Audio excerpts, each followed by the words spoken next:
Gary Nolan has finished his warm-ups to Johnny Bench as the ball goes around the infield. Davy Cash, as always, leads things off for the Philadelphia Phillies.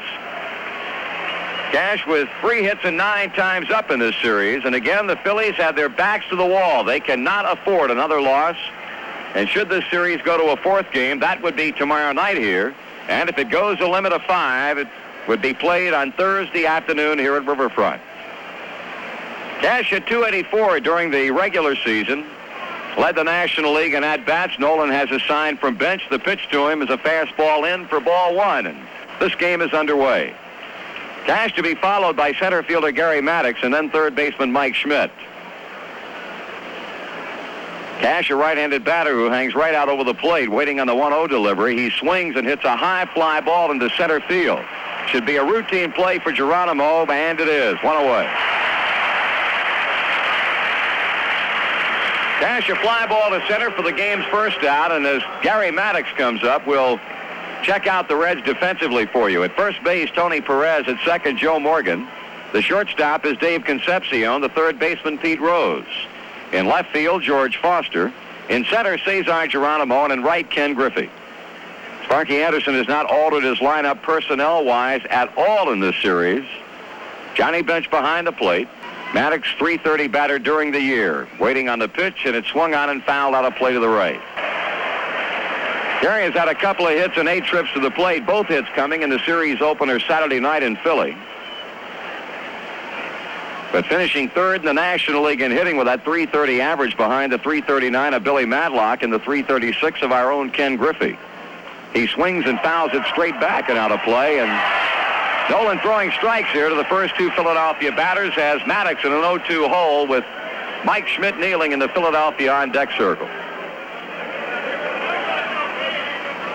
The Reds swept the Pittsburgh Pirates in 3 straight last year, getting them 2 here and then 1 in Pittsburgh and trying to make it 3 straight over Philadelphia. The 0-2 delivery. Maddox takes a breaking ball low and outside. Nolan won a game 4-3 over the Phillies on the 19th of June in Philadelphia, giving up 8 hits and 3 runs in 7 innings, and then lost to him 5-4 on the 24th of June. The 1-2 delivery. That is down and away. 2 balls and 2 strikes to Maddox. Really finished very strong, however. Had a complete game 5-2 victory over Atlanta on the 1st of October, giving that club only 7 hits. Had a 9-5 record here at Riverfront. 2-2 pitch. That's bounced over the mound. Here's Concepcion behind second. Quick throw, got him. 2 down.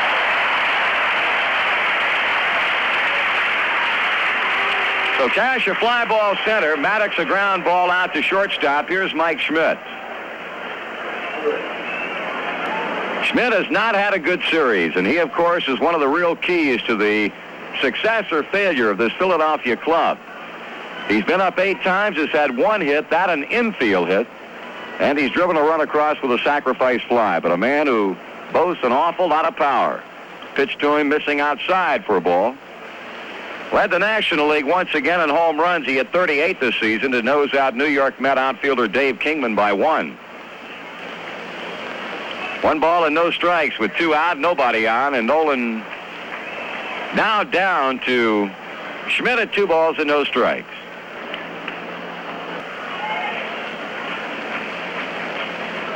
Should Schmidt reach here with 2 out, the batter would be left fielder Greg Luzinski. Nolan kicks and throws.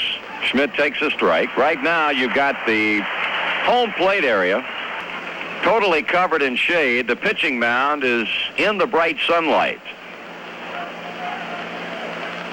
Well, Nolan, after getting down 2-0, gets a call strike in. He works. Schmidt swings. Here's a 1-hopper to shortstop. Concepcion had to fight that one off before playing it. And his throw to Tony gets Schmidt to end the inning. Hard hit ball directly at Concepcion. He fielded the hop head high. And in the inning for the Phillies, 3 up and 3 down. After 1/2 inning of baseball in Game 3 of the League Championship Series, Philadelphia nothing and Cincinnati coming to bat. Well, we go to the bottom of the 1st inning, and Pete Rose gets a good ovation from this overflow crowd as he stands in to get us underway against a left-hander, 38-year-old Jim Cott. Cott, the fastest worker in Major League Baseball, as I'm sure you well know, posted a 12-14 record during the season with a .347 earned run average. He's all set to go to work on Rose, but Pete's going to make him wait a moment out on the mound, and this might be something you'll see from a number of the Reds batters throughout the course of the game. Ken Griffey in the on-deck circle. As Rose stands in, and Cott's first pitch is in there for strike one call. Cott back to the plate. Rose takes a fastball high, 1-1. Pete has been the leading hitter in this series. 5 hits and 10 times up, a couple of RBIs. He takes it low, 2-1. Had great success against Cott, the Reds did during the season. 39 hits and 12 earned runs in 25 and 2/3 innings. Here's a bouncing ball to second. Cash plays and throws to Allen, 1 away. That'll bring to the plate right fielder Ken Griffey. In addition to getting 3 hits in the first 2 games and knocking home a run, this man simply showed him how to play right field at Veterans Stadium. We heard more than one person say it was the finest defensive play by a right fielder they have seen in that ballpark this season. The pitch is into him for a strike.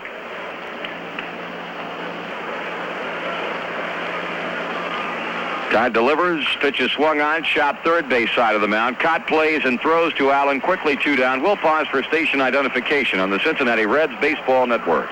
You're watching the 1976 National League Championship Series as the Cincinnati Reds played host to the Phillies in a pivotal Game 3 at Riverfront Stadium. This is Reds Classic Rewind, only on Fox Sports Ohio. Here's Joe Morgan taking his good time getting in the batter's box. He's in now, but he's got that left hand held up to indicate time. Now waves the bat around, and here comes Cott with a 2-out pitch. It's tight for a ball.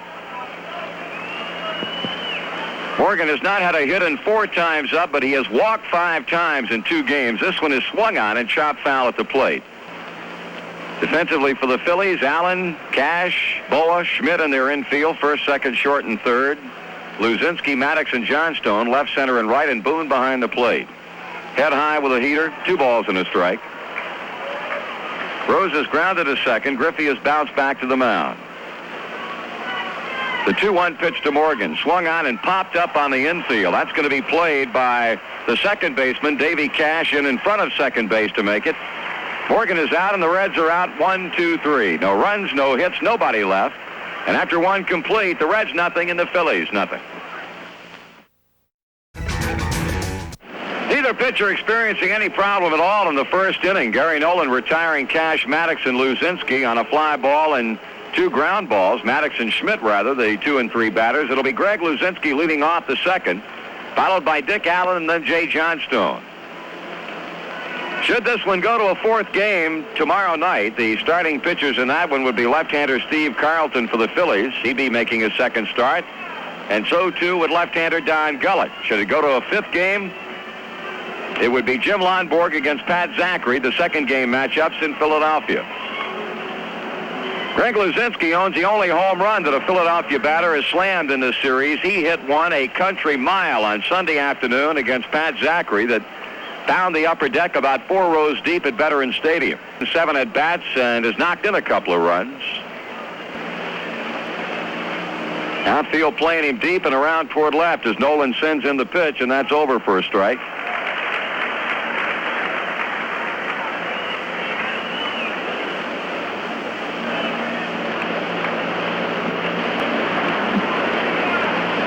Now the 0-1 pitch to Greg Luzinski, swung on and missed. The change had him way out in front.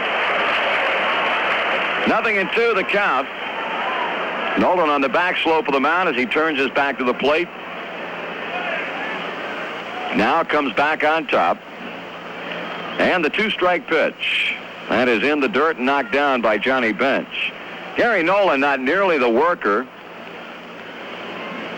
We're talking in terms of speed now that Jim Cott is, but he is a fast worker by most standards. Cott, of course, is extraordinary in that degree, but as Joe mentioned, we could have a very, very quick game here today if both pitchers are on top of their performance. Here's a 1-2 pitch, and did he get around on it? Looked like he did, and he did.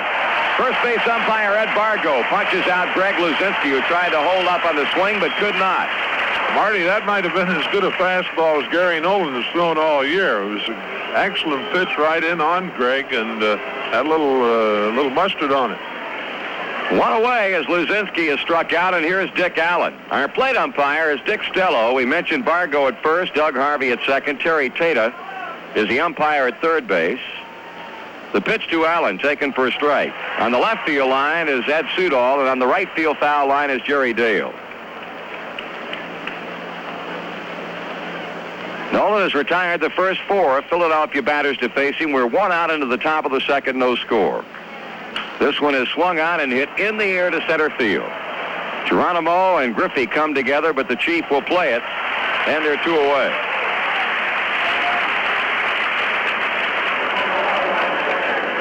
Right fielder Jay Johnstone, he has had a bat full of hits in this series, has been up 5 times, has had 4 hits, and has knocked in a run on a pinch hit single in the 9th inning Saturday night off Raleigh Eastwick to drive a run in, and had 3 hits Sunday afternoon. Left-handed batter. And Nolan trying to make him his 6th straight victim as he serves in a letter-high fastball. Strike 1 is called.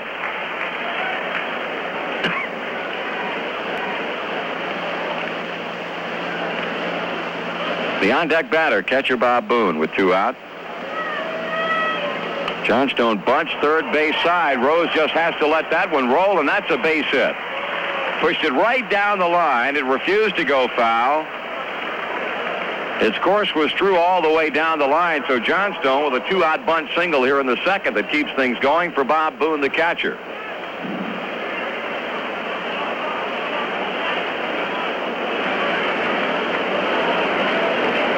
Boone 2 for 4, a run batted in. So Gary Nolan gives up the first hit in the game as he'll work out of the stretch with Johnstone taking his lead at first. Check of the runner, the pitch. Boone takes this one just low for a ball. Phillies, of course, won the seasonal series between the two teams, 7-5, but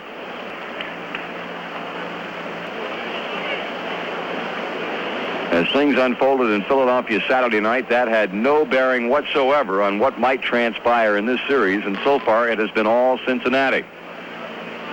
A throw to first base, just a lob throw by Gary, just to let Johnstone know that he knows he's over there. 2 out, 1 on, a 1-0 count on the batter. Pitch.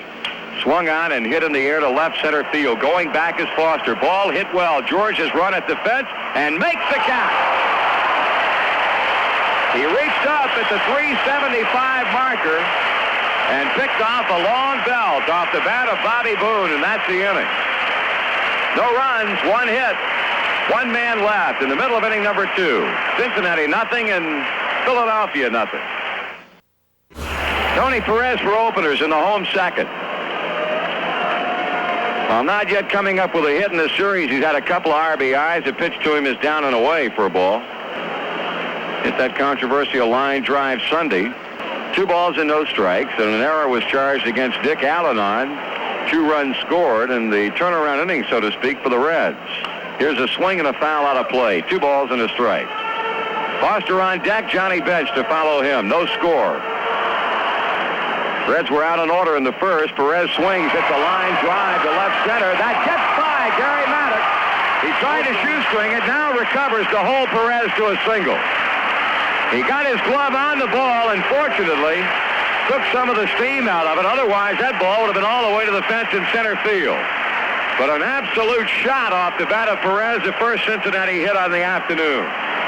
Marty can't hit him much harder than that, and a good play by Maddox. I don't think the ball hit in his glove. It hit on his arm, appeared to, and a good bounce to the Phillies, I guess we might add. That'll bring up George Foster, who takes a little bit of time getting in and now steps out as Cott goes into his stretch. Foster trying to get a toe hold with that back right foot, but Cott's all set to pitch, and George is not having any of that, I'll tell you. The Reds will try their best to slow him down if possible. The pitch to the plate is swung on and hit in the air into shallow right field. Ball will be played by second baseman Davy Cash, and he's got it. Johnny Bench with 1 out.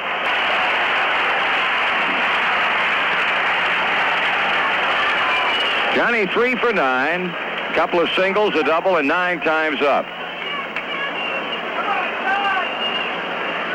Plate umpire Dick Stello, when Cott's on the mound, is going to be spending a lot of time this afternoon holding that right hand in the air. Bench is ready, and so too is Cott. Pitch is swung on, hit to the left of Boa. He's got it, goes to Cash. Quick throw to Allen. That's a double play, and that's the inning. Johnny Bench hits into a 6-4-3 job. The Reds are out in the second. No runs, a hit, and after 2 complete. Cincinnati and Philadelphia, no score.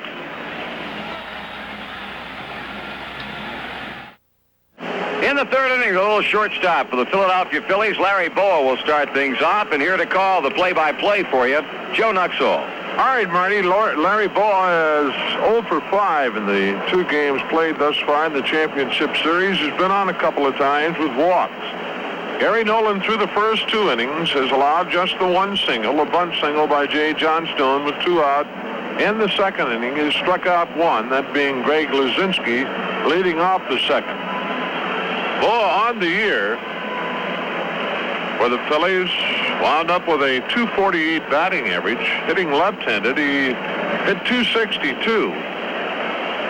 Larry with 15 doubles and 9 triples on the year and 49 RBIs. Boa will be swinging from the left side against the right-hander Gary Nolan.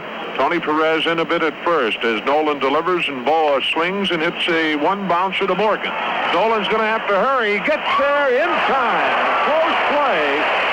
Gary Nolan had to really hustle over there, and apparently Larry Boa might have stepped on him. And it looks like Gary is all right, but Nolan had to really hustle to get over to the bag as Boa gets down the line pretty good. And a bang-bang play, first base Ed Vargo right on it.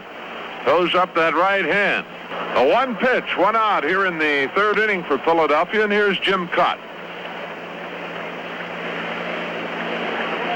Cott had 14 hits and 76 times to the plate this year in the regular season with 8 RBIs, a left-handed batter. Play on Boa going 4-1. Morgan to Nolan. 1 away as Nolan delivers to Cott. Jim takes it down low ball. Nolan 1-0 in championship series play. Fine 129 earned run average. The 1-0 to Cott, swung on and fouled straight back. The count evens 1-1. Reds outfield shading Cott around to the left. Nolan checking with Bench, has his sign, and the 1-1 on the way. That swung on a pop-up in the infield. Joe Morgan, Dave Concepcion. Morgan calls, and Joe will make the play. A 2 away, and Dave Cash to the plate. Cash leading off the ball game, hit a fly ball to Geronimo in center field. Cash 3 hits and 9 times to the plate coming into this afternoon's game. 1 of them a double. Dave on the season, the regular season's play at .284 with a home run, 56 RBI. Gary into the wind of the pitch. A strike call, a fastball. Right now, the shadows of the lights above Riverfront, just at the mound, a little behind it. In fact, Nolan standing in the shadows. 0-1 the count. Nolan winds and delivers. Cash looks at a curveball against the outside corner. A called strike, and it's 0-2. Nolan looking in the center field down behind the pitcher's mound. Now turns, makes his way back to the pitching rubber, and looks into Johnny Bench. Has his sign, the wind, and the pitch. Swung on in the foul tip on a fastball down. Rolling down the third baseline where P. Rose underhands it to plate umpire Dick Stello. Stello checks it out and gives Nolan another. Now holding, no balls, 2 strikes to Dave Cash.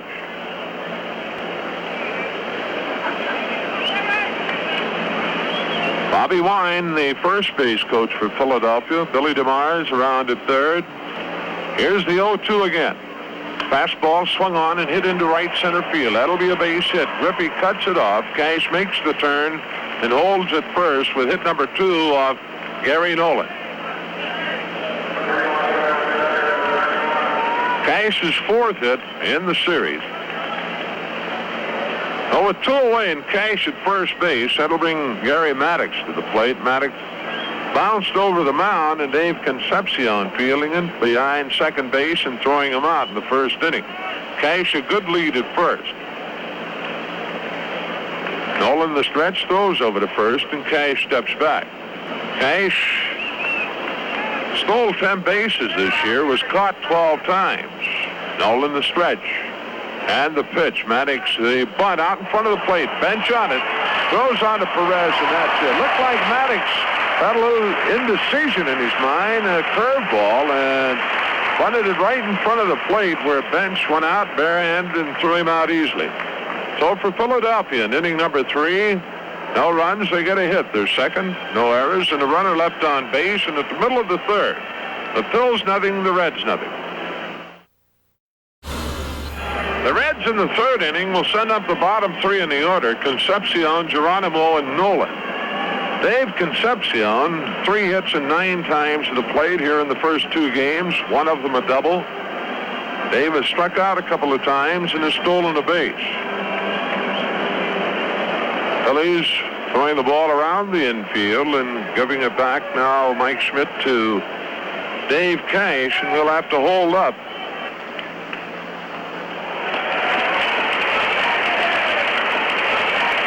All right, we're ready to go, and Concepcion takes a slider at the knees, a called strike. Hot back to the plate. An off-speed pitch is under the knees, 1-1.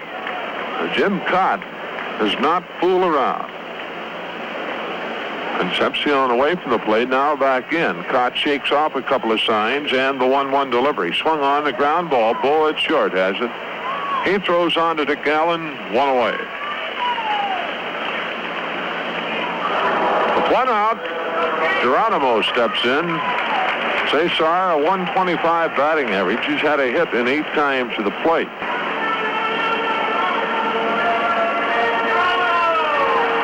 Dick Stello holding up that right hand, giving Geronimo a chance to get set in the batter's box. Cott ready to throw.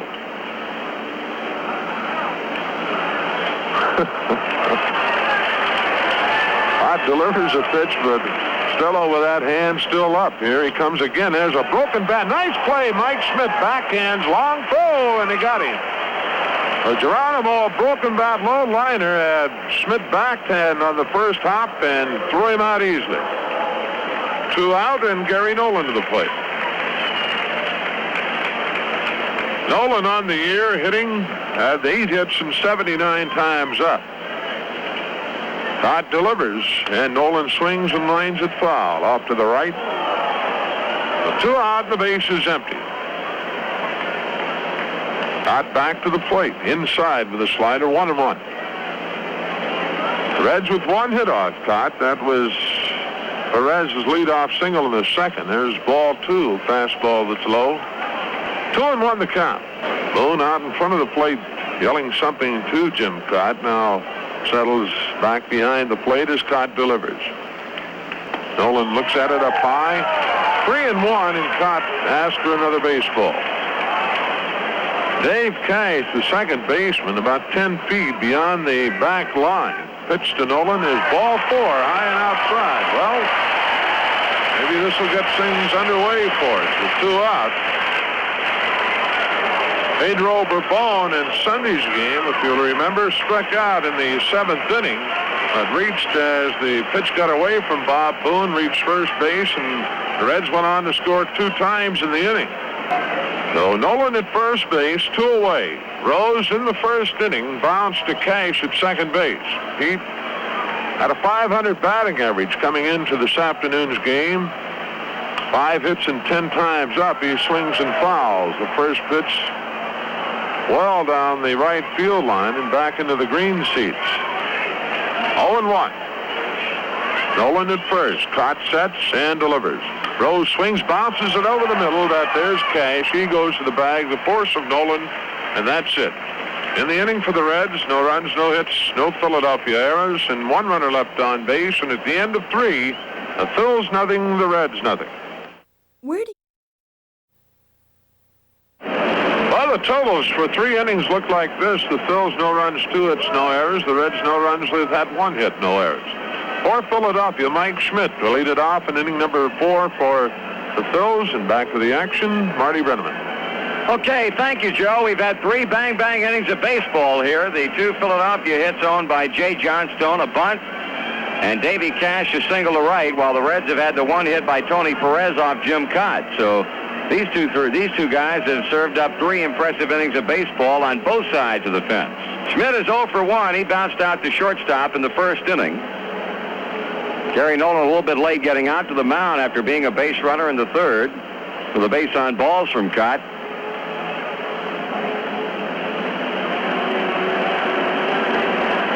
Tonight, the New York Yankees and the Kansas City Royals over in the American League, and of course the 1976 World Series gets underway in the park of the National League champion. Hopefully that'll be right here Saturday afternoon. It'll be Saturday afternoon and Sunday night for the first 2 games in the National League park, and then after an off day on Monday, Tuesday, Wednesday, and Thursday of next week, all night games in the American League park. But right now, the name of the game is beating Philadelphia and wrapping this thing up. Sparky Anderson not taking anything for granted, even though he has a 2-0 lead in this series. He'd love to sweep them, but he knows that this Philadelphia team, as we pointed out at the top of the show, will be slightly different today, much more loose. Here's a pitch to Schmidt, and it's in for a strike.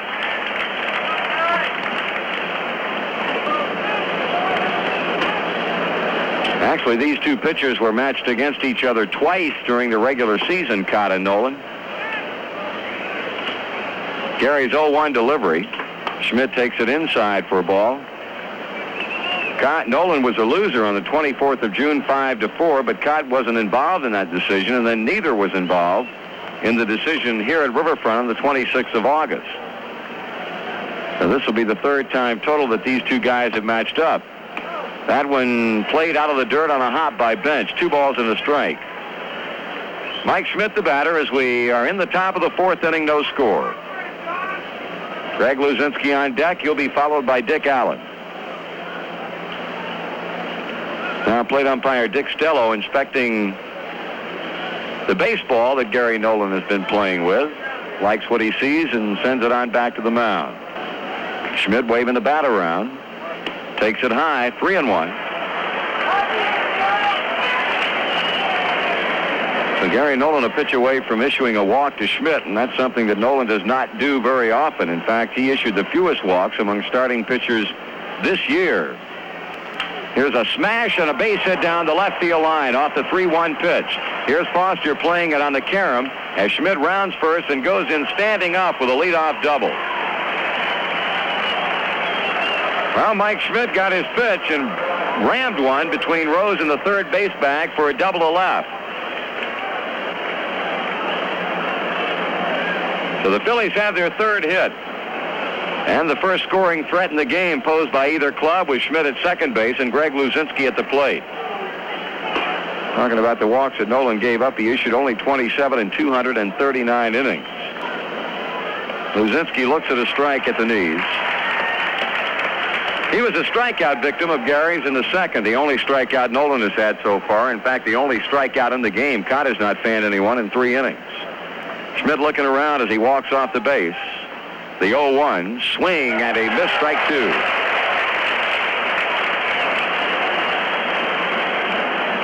So Gary Nolan puts Greg Luzinski in an 0-2 hole. Phil's trying to get Schmidt in from second base with what would be the first run of the game. We're scoreless in the 4th inning. Nolan has a sign from Bench. He kicks and he throws. Luzinski swings and just taps it foul over toward the Philadelphia dugout.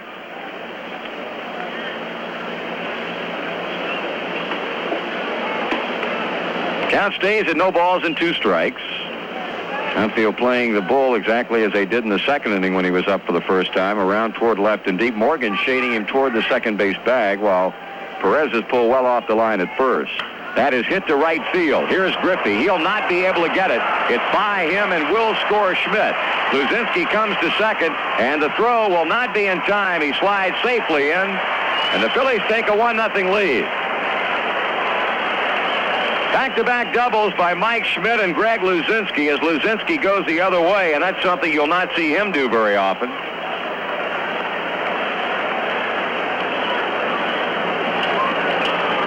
The Bull with his third RBI in the 2+ games in this league championship series so far, and he leads his club in that department. Now, Manny Sarmiento, a right-hander, will start to loosen up in the Cincinnati bullpen. Johnny Bench has been to the mound to talk with Gary Nolan. Dick Allen waiting patiently to hit. Allen, a fly ball center his first time up.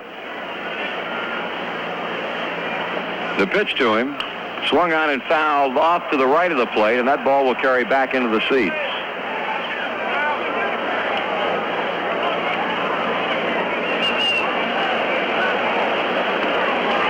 No empty seats in this ballpark today, I'll tell you. And sellouts in Philadelphia and sellout here in Cincinnati. Nolan working slowly, now comes to the plate. Allen looks at the pitch high, 1-1 strike. Schmidt with a double down the left field line to begin the inning. Luzinski with a double to right field, making it 1-0. From Nolan to Allen, 1-1 strike. The pitch. That is hit to right, and going back on it, Griffey now will come in to make the catch. Luzinski tags. Here comes the throw, and it is going to be offline as Luzinski goes in standing. Philadelphia has scored one here in the fourth inning. They've got a potential second run 90 feet away, and Greg Luzinski in the Cincinnati infield now is going to be playing in for left-handed batting Jay Johnstone, who had a bunt single down the third baseline in the second inning. Nolan's pitch, and Johnstone with a take, a strike.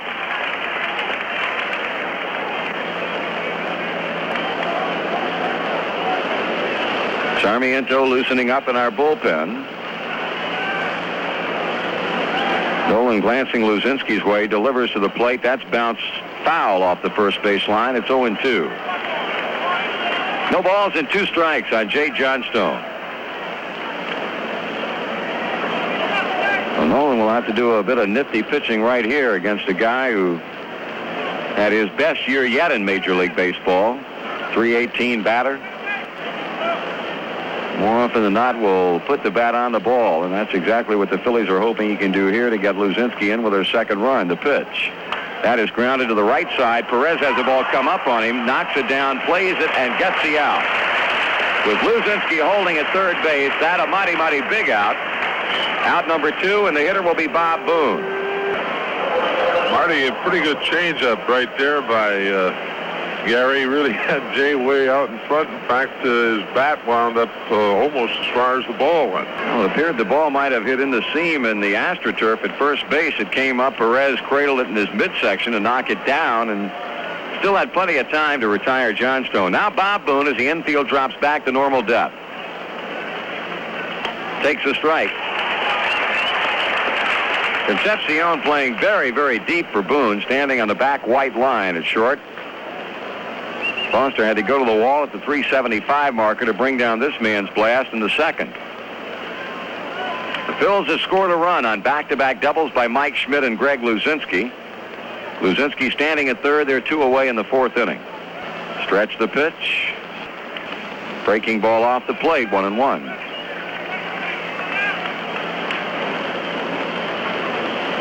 Boone ended up on the year hitting .271. He was up over 300 for quite a long time. Hit 4 homers and knocked in 54 runs. That's chopped down the third base line, a foul ball. So Nolan with the advantage on Boone. 1 ball and 2 strikes.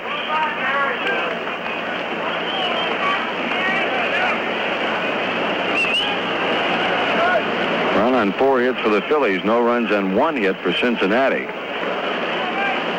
Nolan now back on top of the pitching mound as Boone steps into the batter's box. 1 ball and 2 strikes. Boone swings and pops it up outside of first base. Johnny Bench coming over to the near end of the dugout to make the catch. That retires Bob Boone, and that ends the inning. But for Philadelphia, 1 run, 2 hits, 1 left.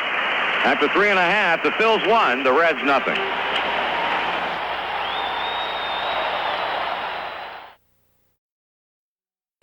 Well, it's a one-run lead for Jim Cott to work with as we go to the bottom half of the fourth inning. Reds have had only the hit by Tony Perez. Cott has walked one. Gary Nolan, they have been the only two Cincinnati base runners. Ken Griffey, who bounced out to the mound in the first inning, will lead it off.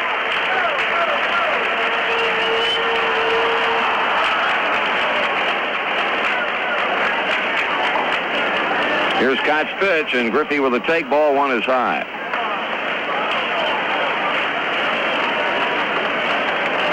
Kenny steps out of the batter's box. Cott all cocked and ready to go. And the pitch. Swung on and bounced foul at first base. Just foul and on down past the Reds bullpen. 1 ball and 1 strike.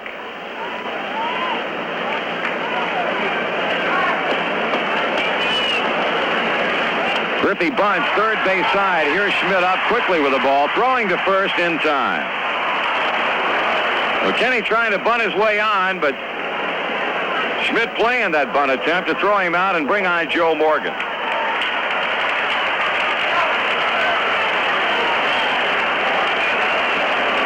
Morgan a pop out to Davy Cash in the first inning.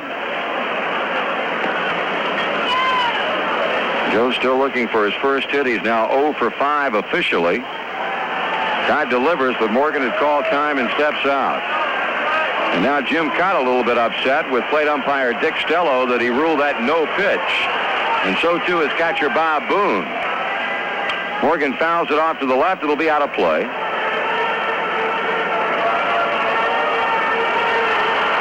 Again, Morgan has walked 5 times in this series. He has stolen a couple of bases. 1 ball and 1 strike.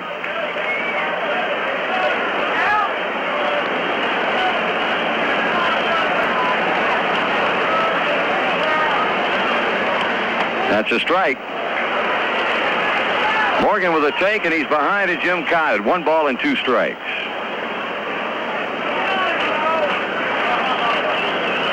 Joe calling time, now steps away.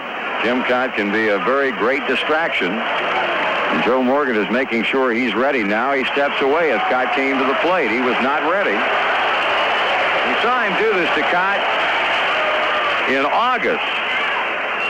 Here's a line drive over third, but foul.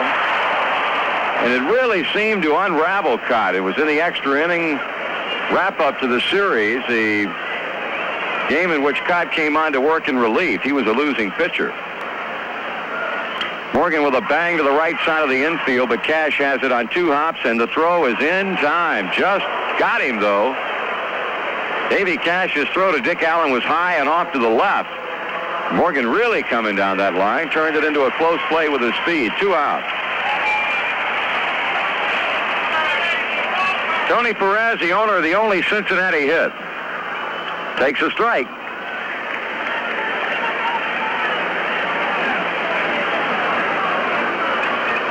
That's an off-speed pitch. It stays up high and outside. 1-1.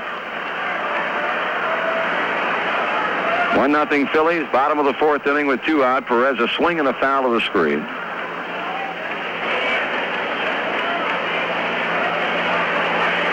One and 2 the count on first baseman Tony Perez. Cott kicks, throws. Perez takes it low and inside. 2-2. Cott's also an excellent control pitcher. He walked only 32 in 227 and 2/3 innings. Foul ball.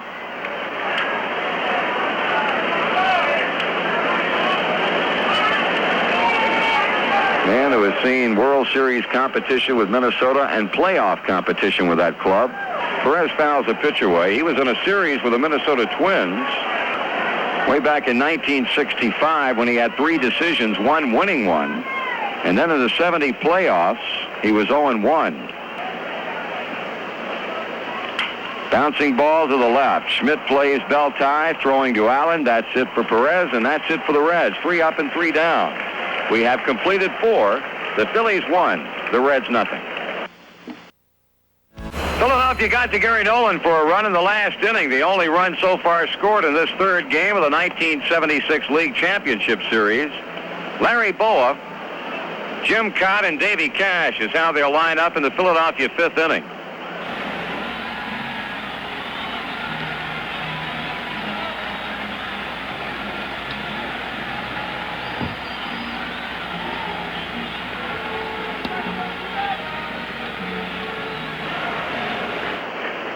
is 0 for 1, a pop to Morgan as a leadoff batter in the third inning.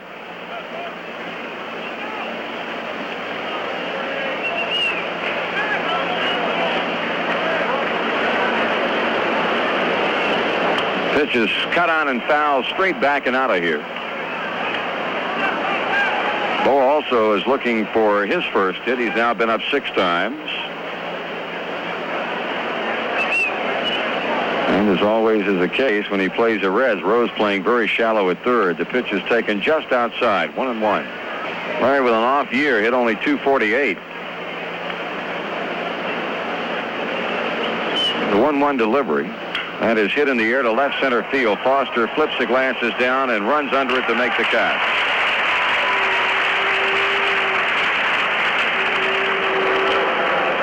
Here's Jim Cott. He, like Boa, popped out to Morgan. First time up today.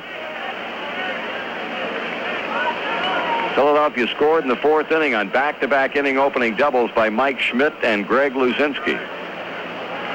Nolan to Cott. Swung on and popped up. Probably will be Johnny Bench's ball to play off the first base foul line. Perez is there, and look out! The ball goes off somebody's glove.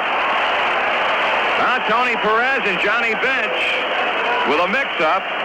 As they bang together off the first base foul line, the ball comes free. Marty, that's the pitcher's fault, and I think Gary realizes he has to be right there and letting them know who's going to take it, either John or Tony. And I don't think Gary was saying anything, and it's really Gary's fault of the mix-up. Well, they've scored an error on Tony Perez.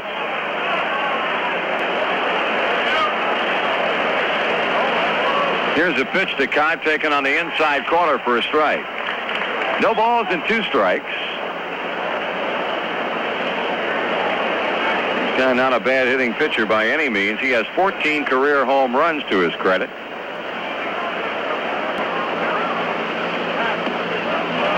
Off-speed pitch is low. Cott started to go, held up in time. Third base umpire Terry Tata saying no, sir, he did not get around on it. 1 ball, 2 strikes.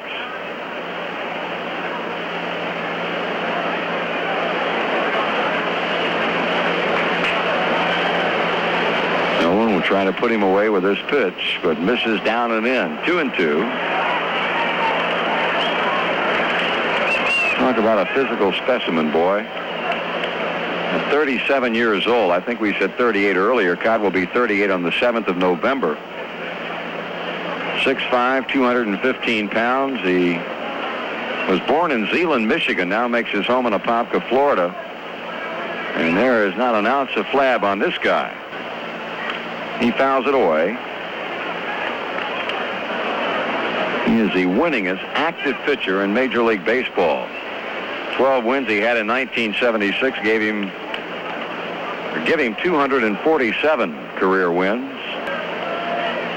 He hits this one in the air, back of the plate, but Bench, as he races back to the screen, will not have a shot at that one.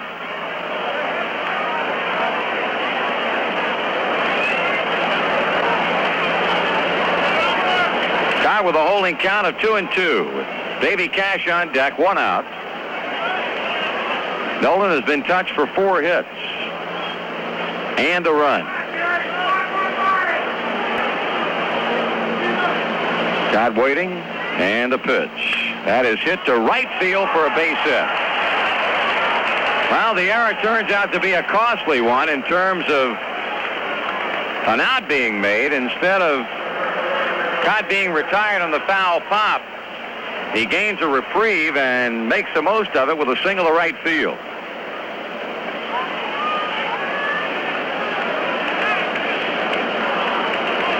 So now we'll go back to the top of the Philadelphia batting order for Davy Cash. Cash is fly to center. He is single to right.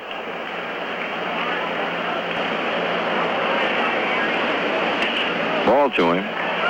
Scoreboard stumper today. Who holds the Cincinnati club record for most career victories by a pitcher? With 1 out, Jim Cott is at first base. Perez plays behind him and off the bag. Cash grounds it foul between the bag and the coaching box at first. Level account to the Philadelphia second baseman. 1 ball and 1 strike.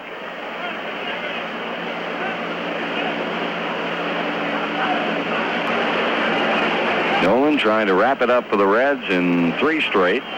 Philadelphia trying to bounce off the mat after losing 2 games in their home park. Ground ball to shortstop. Here's Concepcion to Morgan. Here's Morgan to Perez. That's the double play. Second twin-killing turn in the game. First by the Cincinnati infield. No runs, 1 hit, 1 error. Nobody left. And in the middle of inning number 5, it remains Philadelphia 1 and Cincinnati nothing. Back on the mound now. Just got there and is loosening chores to Bobby Boone. It's going to be Foster, Bench, and Concepcion. Hopefully more for the Reds here in the 5th inning. Saw these 2 clubs slug it out during regular season play, but that so far has not happened in this series.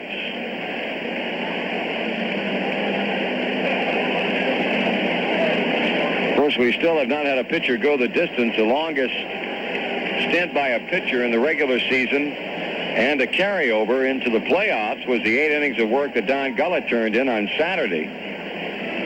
Codd went into the 8th inning of an earlier game here against the Reds, but was not able to finish.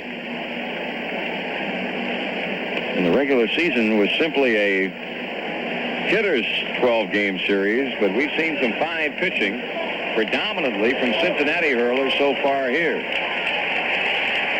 Foster popped to second base. He's 0 for 1. Codd has pitched 4 innings of 1-hit baseball and leads 1-0.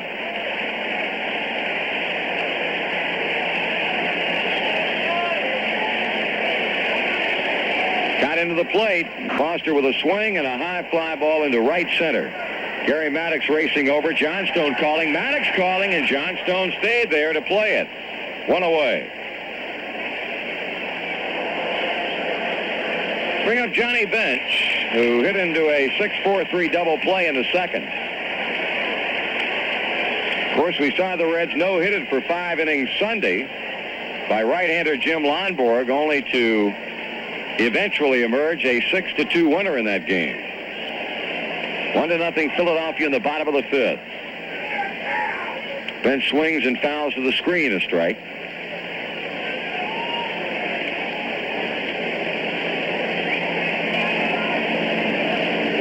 Inside, 1 ball and 1 strike. Always a festive air in Cincinnati for the playoffs and the World Series. 2 balls and a strike. Got banners up all over town, downtown area, a hubbub of activity, and well, we hope that'll also be the case come Saturday and Sunday of this week. Bench ahead, 2-1. Codd having trouble picking up Boone's sign. Now gets it. Bench with a swing and another foul ball. Johnny apparently a little bit upset with himself. Maybe that was the pitch he was looking for. 2-2. Codd rolling along with a 1-hitter. Misses, and boy, he wanted that one. Pitch a bit out away from Bench, and in the eyes of Dick Stello, it was not in the strike zone. So 3-2. Payoff pitch.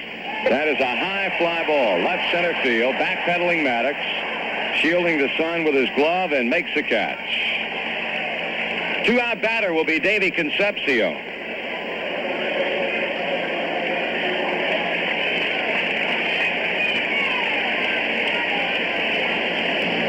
David bounced out to Boa as a leadoff hitter in inning number 3 this afternoon.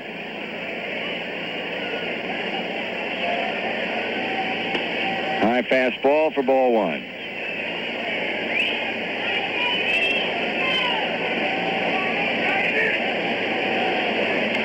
Check swing, 2 balls and no strikes. Schmidt now backing up a couple of steps at third. A check swing foul on a pitch up and in to Davy. 2-1.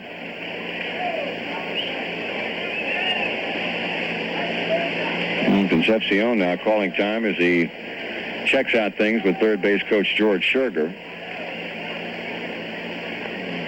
In the box, levels a bat. Here's a pitch. Swung on and a bouncing ball is short again. Boa digs it out and comes up throwing, and that's the inning.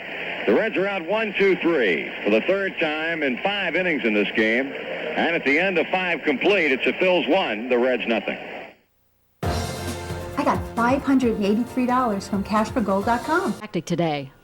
With Joe Nuxhall, Marty Brennaman back at Riverfront Stadium here in Cincinnati as we move on to the top of the 6th inning. Phillies getting a run in the 4th inning, and that has been the extent of the scoring.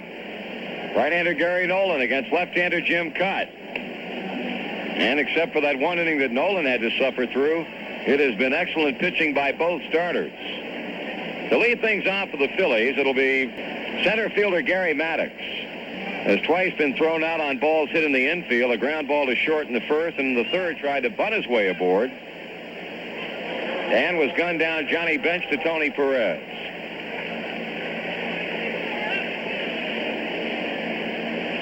So Maddox is 0 for 2 today and 2 for 10 in this series.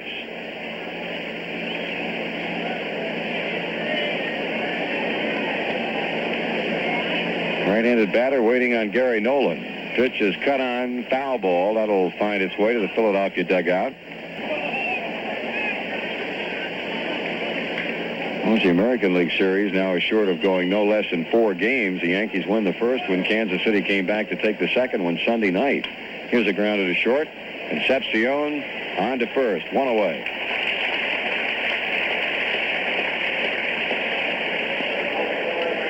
Mike Schmidt, who after grounding out to shortstop in the 1st inning, hit a 3-1 pitch by Pete Rose for a 2-bagger leading off the 4th inning and came in to score on the Luzinski double to right.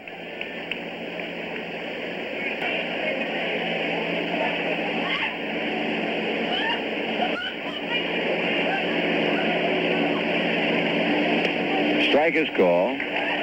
Mike Schmidt, who pointed out led the league again in home runs this year with 38. The 3rd straight year he's done that, becoming the first National League player to lead the league in home runs 3 straight years since Ralph Kiner did it. Breaking ball, hammered over 3rd for a base hit. Let's see if Schmidt will try to go to 2nd. Foster comes up firing, and Mike will have to settle for a single as he took the big turn and quickly scampers back into the bag.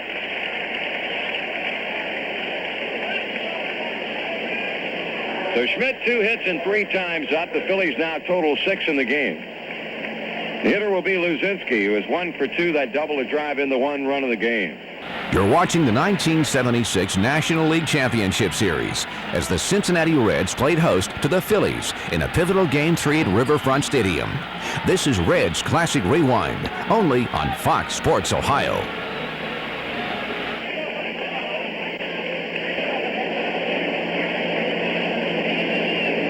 Rolling out of the stretch with Schmidt leading at first base. Pitches high, throw down to first, but Schmidt's in easily. Imagine Mike's got a whole lot of supporters up from Dayton witnessing his play today. Infield looking for the ground ball. The 1-0 to Luzinski misses outside, ball 2.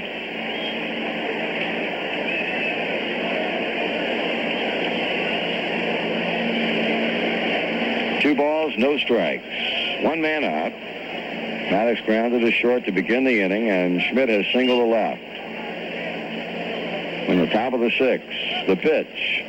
That is hit to right field, curving toward the seats, and will drop in a foul ball. Manny Sarmiento goes down to once again begin loosening up. Now, Gary Nolan is scheduled about 2nd in the bottom of the 6th inning. And with Sarmiento throwing, it could possibly mean, 1, you'll either see a pinch hitter for Nolan should Geronimo reach, or 2, Sparky a bit concerned about the Gary way Gary's working here in the 6th inning. Fly ball hit well to right center field. Geronimo digging toward the warning track, looks up, makes the catch. Running catch by Cesar Geronimo on the warning track in right center.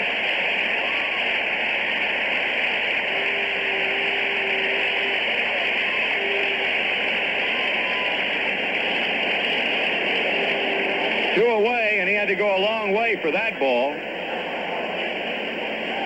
Here's Dick Allen, who has fly to center and fly to right field.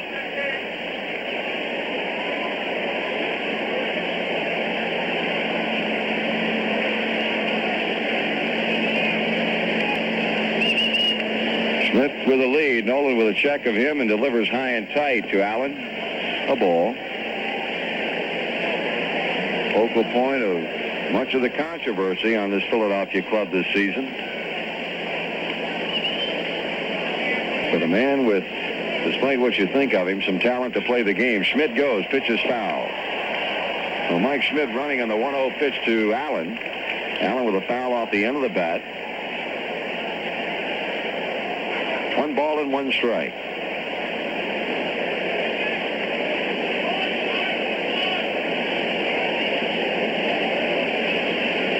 Jay Johnstone swinging the bat. He'll be up next. Sarmiento continues his deliberations in the Reds bullpen as the Phillies lead Cincinnati 1-0 in the 6th. Allen takes this one down and outside as Bench makes a pickup out of the dirt. Ball 2 and strike 1.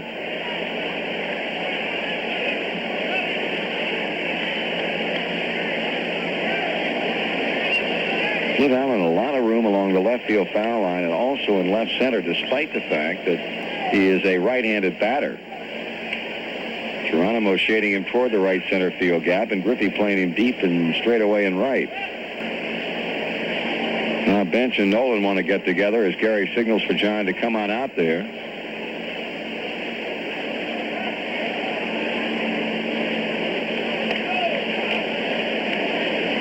So Dick Allen waiting at the plate with a count of 2 balls and a strike. Meeting breaking up.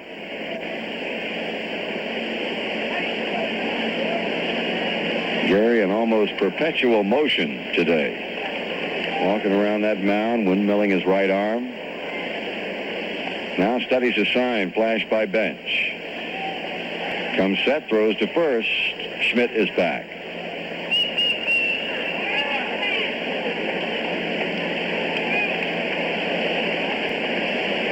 Now redirecting his attentions back to the plate. The 2-1. Missing outside, ball 3.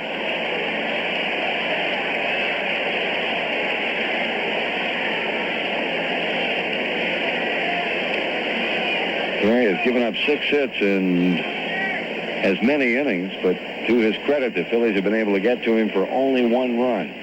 See if Schmidt's going to be running. He is. 3-1 is throw down to second base. Did he swing on that pitch or not?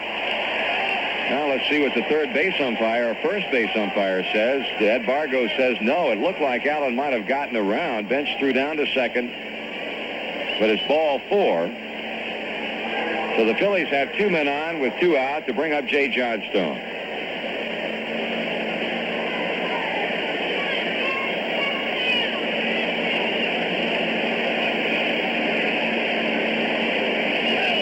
Nolan has allowed his first walk. And now a timeout is called. Joe Morgan said something to second base umpire Doug Harvey. And is running into the dugout apparently to get a new glove, but let's see if that's the case. Marty's going to change spikes. I don't know if he might have broke a cleat or what, but he saw the bat boy with a new set of shoes for him, and what happened to those, we don't know. But nevertheless, Joe's going to put on some new, what do they call them in Spanish, zapatos? Pretty good, huh? That's not too bad. I am duly impressed. That was a deep guess. Well, Gary will stay loose by throwing to Bench, and it didn't take Morgan long to get those new shoes on. Jay Johnstone, the hit story on him, a bunt single in the 2nd. He grounded out to Tony Perez in the 4th inning. So Schmidt at second base, Allen at first. Johnstone with a take on the pitch low. Ball 1.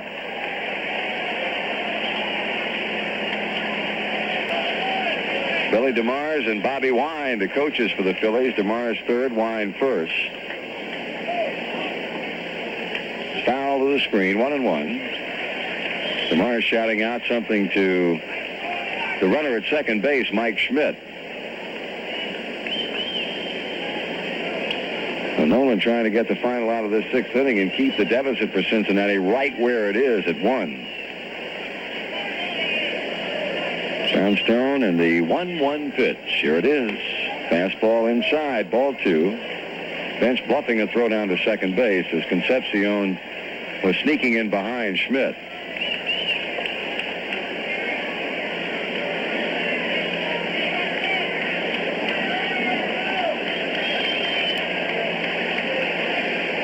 Nolan with a pause. He delivers. Johnstone takes this one inside. All of a sudden, Gary Nolan having a bit of a problem finding that strike zone. He walked Dick Allen on a 3-1, and now he's 3 balls and a strike on Johnstone. Should he walk, it would be Bob Boone up with the bases loaded.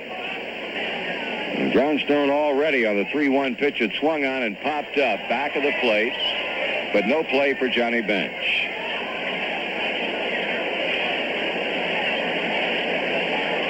Well, Gary Nolan with a new baseball and a count of 3 balls and 2 strikes. 2 men out in the inning. Schmidt will be on the way to third. Allen will be heading towards second. Nolan taking his time on the back of the mound, rubbing up the baseball. Oh, a big pitch coming up right here for Nolan and the Reds. Johnstone and the Phillies. 3-2 delivery. That is fouled away again. And we'll pause for station identification on the Reds Baseball Network. You're watching the 1976 National League Championship Series as the Cincinnati Reds played host to the Phillies in a pivotal Game 3 at Riverfront Stadium. This is Reds Classic Rewind, only on Fox Sports Ohio. Holding count of 3 balls and 2 strikes on left-handed batting Jay Johnstone. The runners again on the move. Payoff is inside and low, and the bases are loaded.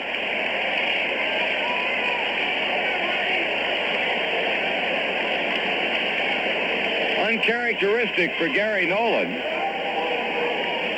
but he has given up back-to-back 2-out walks to Allen and Johnstone to bring up Bob Boone. Boone had a fly ball that Foster caught in deep left center in the second and then popped out to Johnny Bench for the final out in that Philadelphia scoring fourth. Nolan will go from the stretch. High and inside, a ball.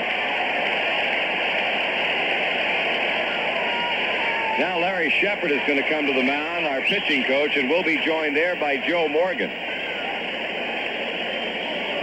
Marty, Gary seems to be limping a little bit. I don't know if he's full of muscle or what, but seems to be limping after each delivery for some reason. Whether he's having a problem with the leg, we really don't know. It looks like Shep looked like he might have pointed to his left leg, but we're not really sure of it. Now they're going to talk to plate umpire Dick Stello and possibly give Gary a couple of throws to see if everything is all right. Stello is just now arriving at the mound, and we don't know whether it might have gone back to when Larry Boa in the 3rd inning apparently stepped on Nolan's foot, his right foot possibly, and Sparky now making his way out, and we might see Manny Sarmiento. And we're going to see Manny Sarmiento come on here with a count of ball, no strikes to face Bob Boone, and Manny jogging in from the bullpen down the right field line. We have a break in the action here at Riverfront. The Phillies leading it by a score of 1-0, and we'll be back after this word. Good base. Manny Sarmiento in relief of Gary Nolan. Gary apparently suffering a leg injury or an ankle injury and having to leave the ball game here with a count of ball, no strikes to Bob Boone. Sarmiento making his first appearance in the championship playoff in the season. Manny won 5 and lost 1, appeared in 22 ball games. A fine 205 earned run average. He completes his warm-ups. Here's Marty. Okay, Joe, it hurts a 1-0 count against Bob Boone. That's the pitch that Gary Nolan threw before having to leave. So Manny to the plate, and Boone with a swing, and he pops him in the air. Left center field. Geronimo is there, and that is the inning. 1 pitch, and Sarmiento gets us out of hot water. No runs, 1 hit with 3 men left on. After 5 1/2, the Phillies over the Reds 1-0. Covered the base. Very possible. Nolan was pitching well, and all of a sudden started to lose his rhythm and had to come out of the game. But Nolan pitched very, very well. Sarmiento came on, threw 1 pitch, and Boone chased it and flied out to end a big threat. You know, it looks like something had to be wrong with him because he doesn't walk anybody usually during the game. All of a sudden walked Allen and Johnstone back to back. This is Geronimo going after the first pitch, fouling it off. Sarmiento is on deck. And what a job he did, huh? One, boom, that's it. Cesar Geronimo has not had a good series offensively. 1 for 9. Hit .307 in the regular season. And during the regular season, 1 for 9 against Cott. So Geronimo 1 for 10 against Cott this year. The Cincinnati fans are ready, Warner. You can see, you can hear them. They're ready. They want to rally. They want to get the Big Red Machine offense going. Outside to Geronimo, 2-2. There's a little champagne on ice in this town. And some good German beer, too, right?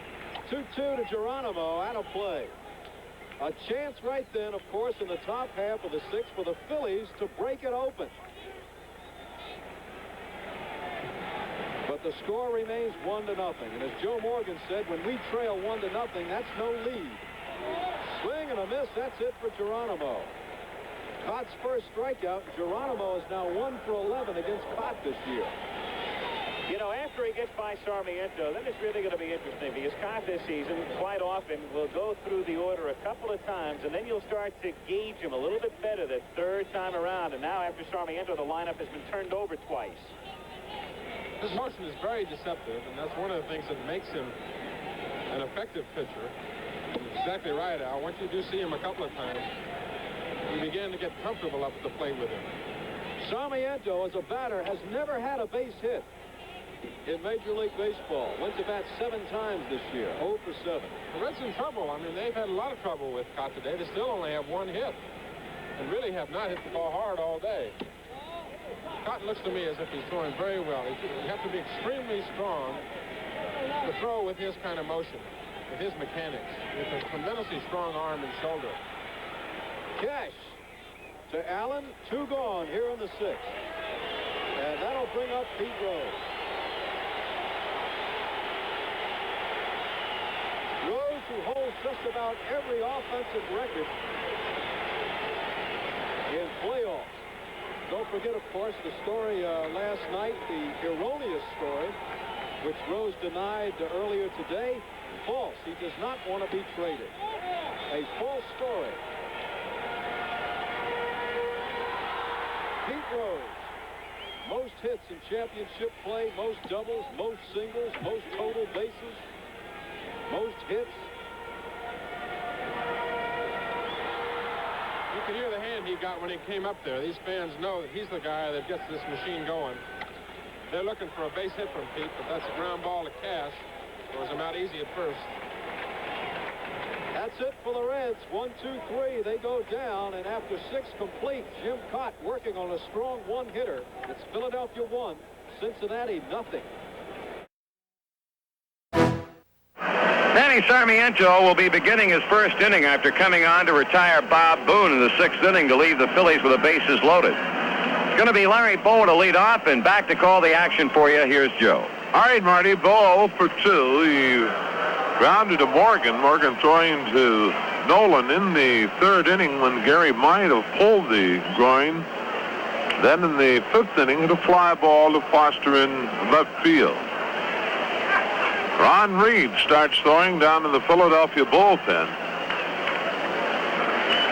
Manny Sarmiento came into the game in the 6th inning with a count of ball, no strikes to Bob Boone through 1 pitch, and Boone sent it into center field to Geronimo to retire the side. Boa, left-handed batter, switch hitter. Jim Cott on deck. Sarmiento delivers and slowing inside the ball. Phillies leading 1-0. They've had 6 hits in the ball game, all of them coming off Gary Nolan. Here he walked 2, struck out 1. The 1-0, that's high and inside. 2 balls, no strikes to Boa. Rose in shallow at 3rd. Boa, a fine bunter. Manny, the 2-0. That's ball 3. 3 balls, no strikes to Larry Boa, leading off here in the 7th inning.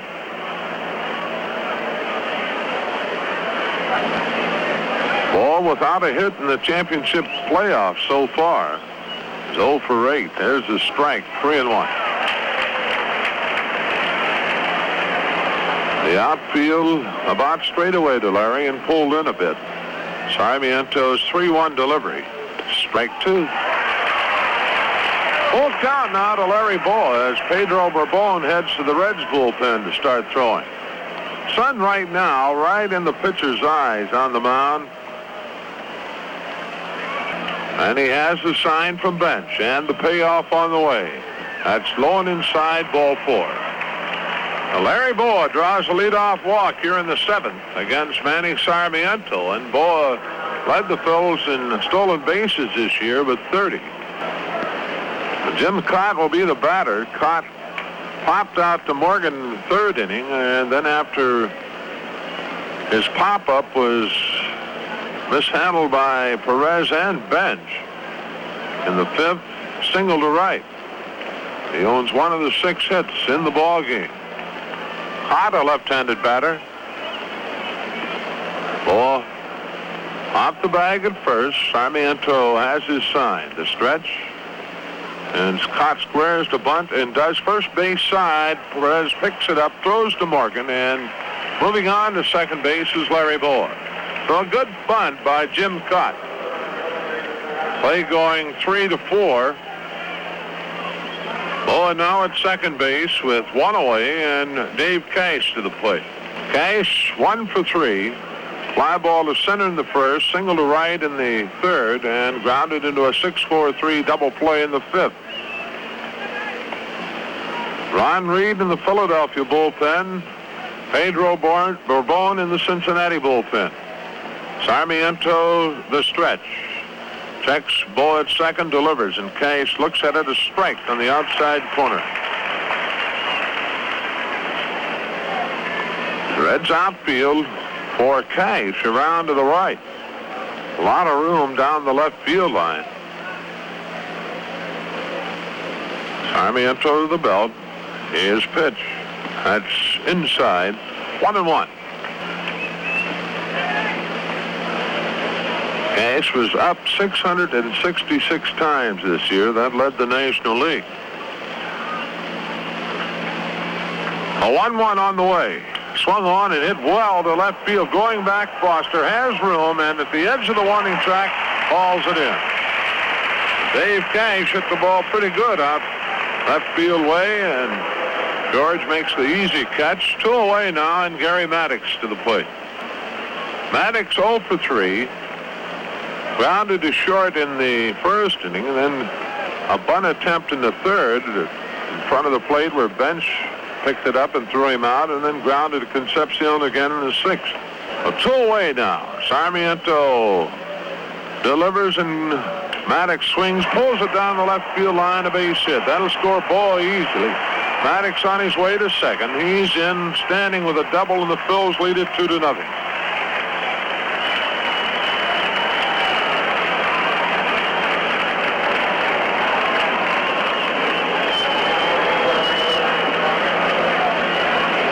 Maddox, his first extra base hit of the series, and his first RBI. Larry Shepard now going to the mound to talk with Manny Sarmiento. Mike Smith, the batter, and Mike 2 for 3 after grounding to short in the 1st, double to left in the 4th, and single to left in the 6th. He scored the first Philadelphia run. Shepard, a short meeting, now heads back to the Reds dugout. Borbon throwing in the Reds bullpen, and Ron Reed continues to throw in the Philadelphia bullpen.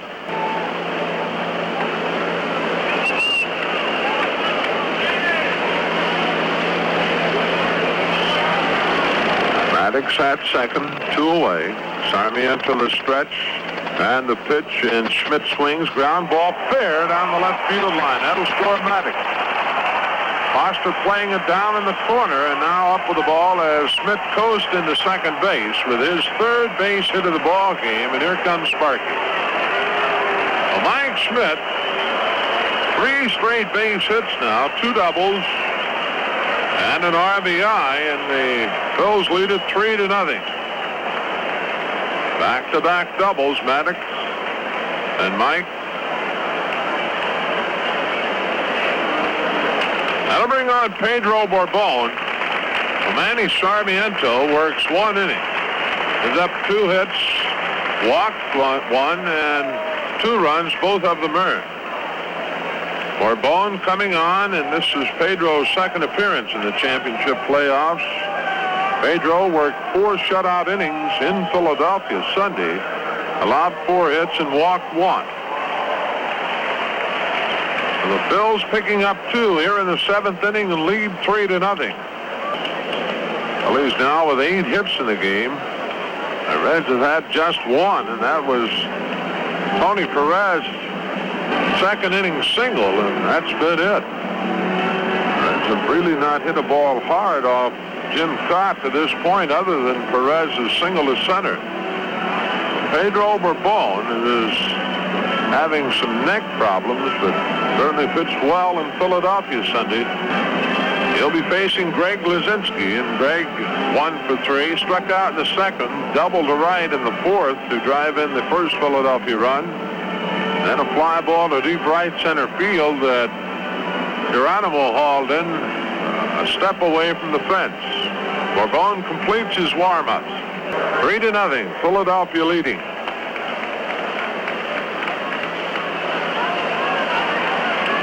Pedro on the season. Sets and delivers now, and Luzinski looks at it down low, a ball. Borbon won 4 and lost 3 on the season with a .335 earned run average. He appeared in 69 ball games. The 1-0. Luzinski swings and pops it foul. Back and then over our head, 1-1. Outfield for Luzinski straight away. Rose very deep at third. Concepcion standing on the back line at short, as is Morgan at second. The pitch. That's strike 2. Pedro coming in with a breaking pitch. 1-2 the count. 2 away, and the Phils have scored 2 here in the inning. The pitch. That's just high. Count evens, 2 balls, 2 strikes. Phils scoring the runs after 2 are out. A walk to Bohr, sacrificed by Cott. Cash a fly ball to left, and then the doubles by Maddox and Smith. Pitch swung on, hard ground ball. Concepcion has it, throwing on to Perez, and that's it. But in the inning, Philadelphia gets 2 runs on 2 hits. There were no errors and 1 runner left on base, and at the middle of the 7th, the Phillies 3, the Reds nothing. Now the Reds trail the Phils 3-0 as they bat in the bottom half of the 7th inning. Jim Cott has been very tough on him this afternoon to this point. They've had 1 base hit, 1 other base runner, that being Gary Nolan, who walked in the 3rd inning. Since then, Cott has retired 10 straight batters. Jim has struck out 1, has walked 1. The 1 hit belonging to Tony Perez, and that's coming in the 2nd inning. Manny Sarmiento in relief of Gary Nolan, giving up 2 in the top of the inning. Ken Griffey, Joe Morgan, Tony Perez, and more we hope here in the 7th inning. Griffey 0 for 2. He tried to bunt in the 1st inning. Cott fielded it and threw him out, and then grounded to 3rd in the 4th. Cott delivers, Griff swings, bouncer up the middle, backhanded by Cash. His throw not in time. Kenny Griffey, with that great speed, beats the throw by a half step, and we got something going. Second hit for the Reds off Jim Cott. Dave Cash backhanding the ball, bracing and getting plenty on the throw to Dick Allen, but not quite in time. Second hit, and the Riverfront crowd comes alive. Joe Morgan at the plate, and Cott not at all looking at plate umpire Dick Stello, is standing there with that right hand in the air, and now Morgan is all right, and Cott the stretch. He delivers, and Morgan swings and misses. 0-1. Griffey off the bag at first. Cott ready. He delivers. That's just off the plate, and the count evens 1-1.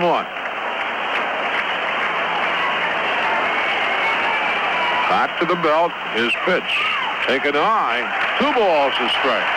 Ron Reed throwing in the bullpen, and should Morgan walk, we'd almost bet that Danny Murtaugh would make a change with the middle of the lineup all right-handed. There's ball 3. 3-1 now to Joe Morgan. Hot sets and delivers. That's strike 2. Full count to Joe.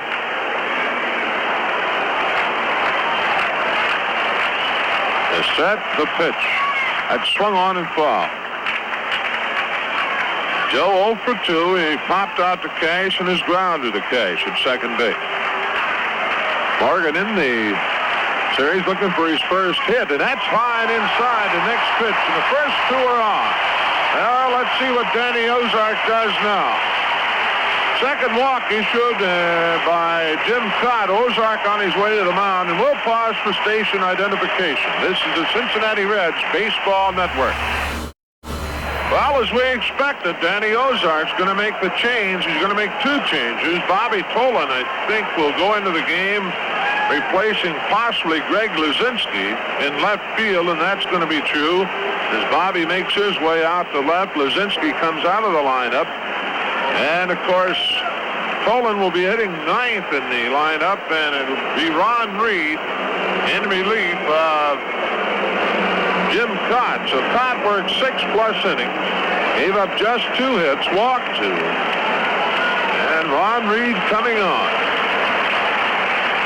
Cott did an excellent job for 6 innings. The Reds getting just 1 hit off him, and he retired 10 straight batters before Ken Griffey's leadoff single here in the 7th.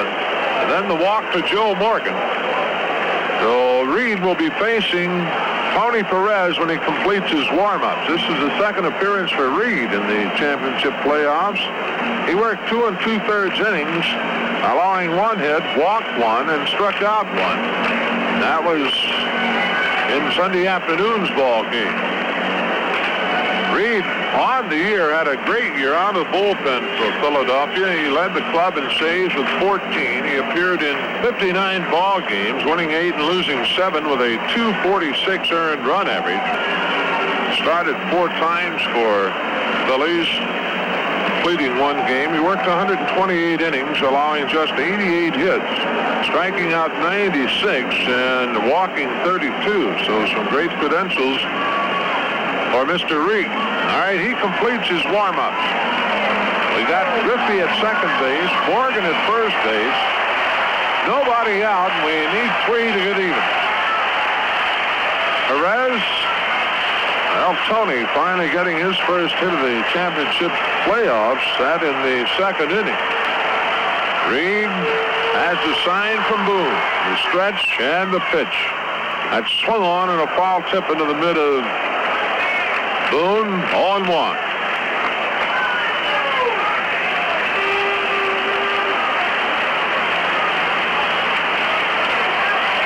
A stretch by Reed. Checks the runners, delivers. That's a slider swung on and bounced foul to the Cincinnati dugout. Ron Reed quickly out in front of Tony Perez. No balls, 2 strikes. Tug McGraw is heading to the Phillies bullpen to start throwing. Left-hander. The 0-2 on the way. Perez swings and loops it foul down the right side and back into the seats. Down holding 0-2. Morgan at first, Griffey at second with nobody out. Philadelphia on top 3-0. Perez away from the plate, now steps back in. Reed checks with Boone, has his sign, looks back at Griffey, delivers. Tony swings, base hit, center field, that is score Griffey, and on his way to third is Morgan, and Maddox throws to second base. Well, the Reds are on the scoreboard. It's a 3-1 game. Runners at first and third, nobody out, and George Foster the batter. Run charge to Jim Cott. Reds now with 3 hits in the game.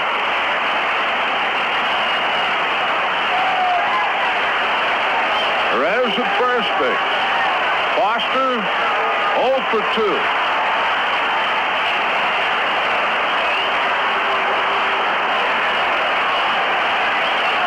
George has popped a second, a fly ball to right. Reed delivers. Foster swings and pops it foul. Off to the right. Back into the blue seats. 0-1. George led the major leagues in RBIs this year with 121. Reed to the belt. He delivers. That's high and inside, and the count evens 1-1.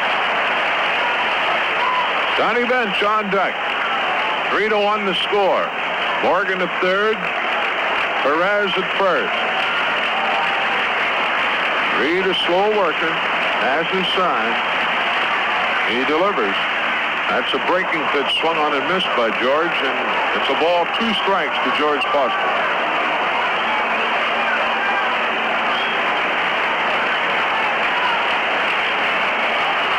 One and 2 to Foster as Reed has the sign, the stretch, checks the runners, delivers. Fastball is swung on and popped foul. Out of play again to the right. Inning started off with Griffey getting an infield single over the mound. Cash fielding and throwing, but not in time. Morgan walked. Perez single to center to score Griffey. Morgan moving around to third. Oh, a 3-1 game. The go-ahead run at the plate. Here's the pitch. Swung on and hit into right field deep. Going back, Johnstone, and he has room. Middle of the warning track, makes the catch. Perez tags, but he'll hold up as Morgan jogs in from third base, and it's a 3-2 ball game. Foster hit the ball good out to the right side to score Joe Morgan. So a 3-2 game now. Perez at first base, 1 away, and Johnny Bench to the plate. And a meeting at the mound. Boone, Boy, Schmidt, and Reed all at the mound talking. Oh, the Reds applying the pressure to the Phillies. That takes care of Jim Trott for the afternoon, and Trott worked 6 innings, allowing 2 hits, striking out 1, walking 2. 2 runs, both of them earned. All right, Reed ready with his first pitch to Bench. That's a change swung on and missed, a snap throw to first, but Perez steps back. Phillies 3, Reds 2, 7th inning. Perez at first base, 1 away. 0-1 the count to Bench. Reed sets and delivers. Fastball misses low and outside, 1-1. Dave Concepcion on deck. Phillies getting their runs, 1 in the 4th, 2 in the top half of this inning. The pitch, low and outside, 2 balls, 1 strike now to Johnny Bench. Well, the crowd sitting quietly most of the afternoon, but certainly they've come alive here in the inning. 2-1 the count. Reed delivers, Bench takes, ball 3. 3 balls, 1 strike to Johnny Bench.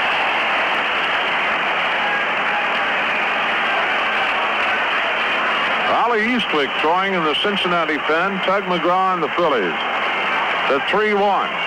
That's ball 4 down low, and Tony Perez moves on to second base, and Reed not happy with that call as Bob Boone again heads to the mound to talk with Ron Reed. So now the tying run at second base. A go-ahead run at first. Concepcion will be the batter as Boone is still at the mound talking with Reed. Cash comes in, and he has a quick word with Ron Reed.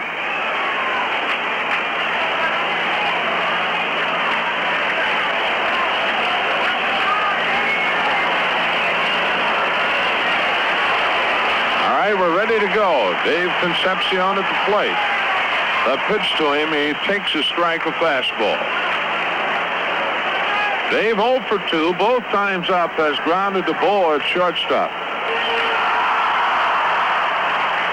Read the stretch. The pitch. Swung on and popped up. Dave Cash, step behind the line, makes the play and pull away now, and it'll be up to Cesar Geronimo, and let's see what Danny Murtaugh or Danny Ozark might do here. Looks like Reed will stay in there. Oh, with 2 out, Perez at second, and bench at first, Danny Ozark heads to the mound. And we'll see what Danny will do with Geronimo at the plate. Ozark just now arriving at the mound and showing no indications that he might take Reed out here, and I don't think he will. McGraw, left-handed, throwing in the Phillies bullpen, but it looks like Ron Reed will stay in the ballgame. The meeting breaks up. Ozark heads back to the Philadelphia dugout, and Reed will be facing Cesar Geronimo. Chief 0 for 2 has grounded to third and has struck out. Reds need 1 to get even. It's a 3-2 score. Phillies leading. Reed ready to work to Geronimo. The stretch and the pitch. That's high and outside of ball.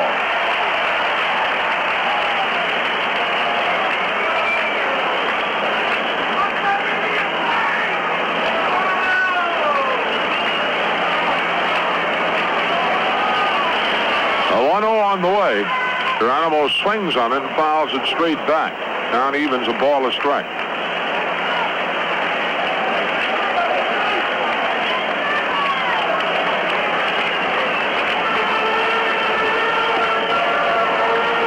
One to Geronimo. Perez off the bag at second, bench at first. Reed to the belt, he delivers. That's a check swing and it's low. 2-1 to count. Well, if the Chief can get on, we'll certainly see probably Danny Dreesen hitting for Bourbon, maybe Mike Lund. Here's the 2-1. That's ball 3.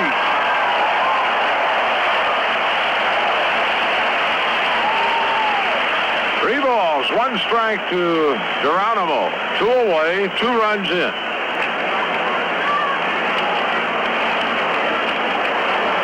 All right, Reed the stretch. Here's the pitch. That's strike 2 call. Count full now, so the runners will be on the move. Perez and bench. Tony at second, Johnny at first. Bourbon on deck. And the crowd very tense. The pitch. The runners goes. It's swung on and looped down into left field. Cohen coming hard. He can't get to it. It bounces by him, and here comes Bench. And the Reds lead it. Geronimo on his way to third. Mike Schmidt having problems picking the ball up, and he's there. And the Reds lead it 4-3.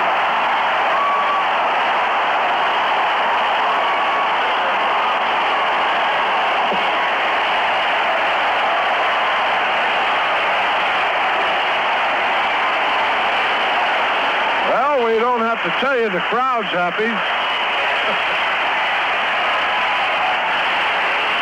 55,000 on their feet here, and a few Philadelphia fans sitting down.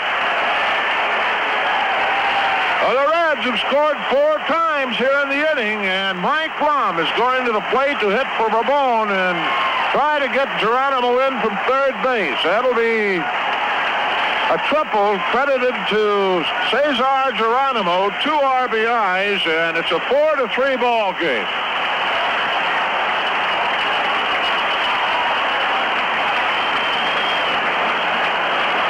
All right, Mike Lum will hit for Pedro Bourbon. This will be Mike's first appearance in the championship playoffs. So, looping fly ball down into left field. Bobby Tolan misplaying the ball bouncing by. Mike Schmidt finally caught up with it. By that time, 2 runs had scored, and Geronimo went into third base sliding with Dave Cash covering there. Geronimo at third. The stretch and the pitch. Lum takes a strike.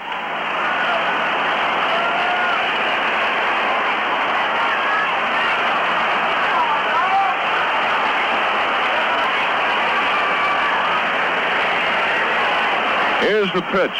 Mike swings on it and fouls. 0-2. Now, Bobby Tolan said he wanted to help the ball club, and he certainly helped us.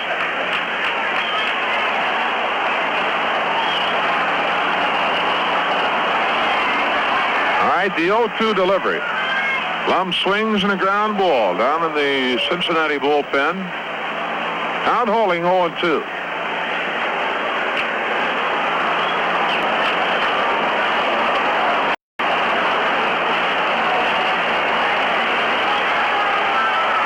Read the stretch. The 0-2. Lum takes high and outside. A ball, 2 strikes to count. Lum hitting for Pedro Borbon. Raleigh Eastwick will be the pitcher in the 8th inning. The pitch on the way. Mike swings and he pops it foul over the Reds dugout.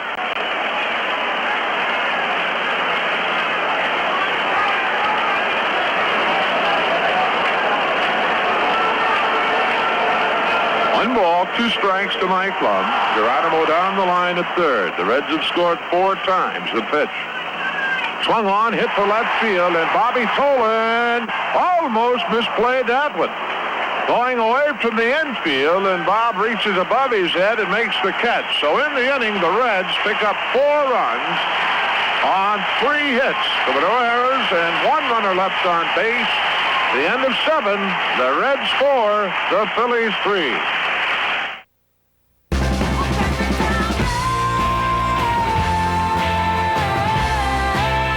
Kentucky Honda dealers. Well, the 7-inning totals look like this. The Phillies 3 runs, 8 hits, and no errors. The Reds 4 runs, just 4 hits, and 1 error. They lead it 4-3.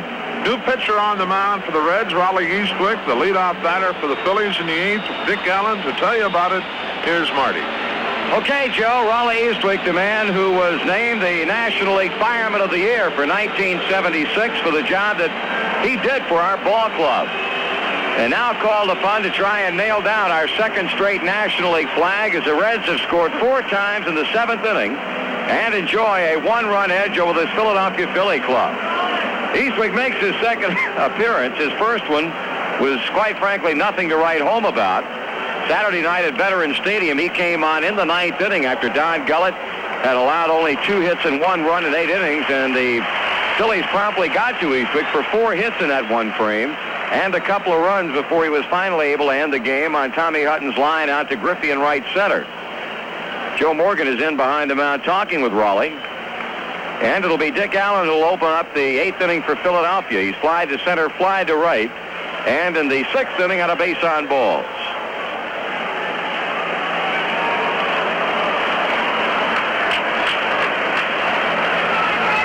Allen waving the bat around at home plate as Eastwick stares in for the sign from bench, and here comes the pitch.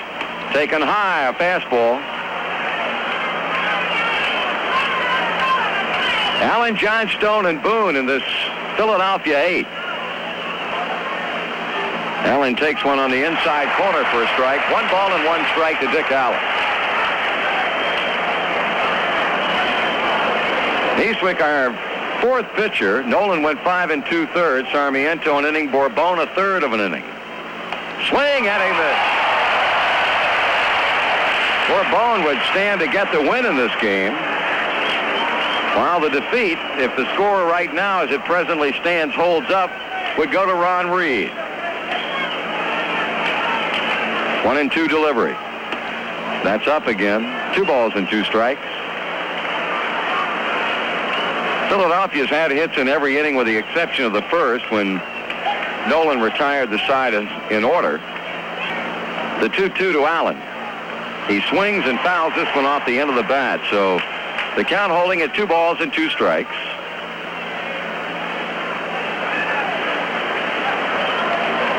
Philadelphia got a run in the 2nd and the 4th inning on back-to-back doubles by Schmidt and Luzinski. Scored twice in the 7th off Sarmiento.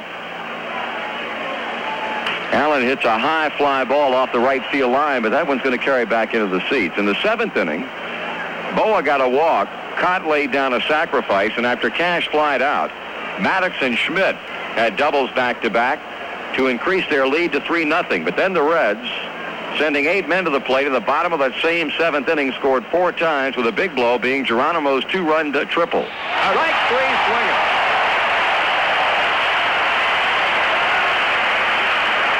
Dick Allen really went to spinning on Raleigh Eastwick and came away with nothing.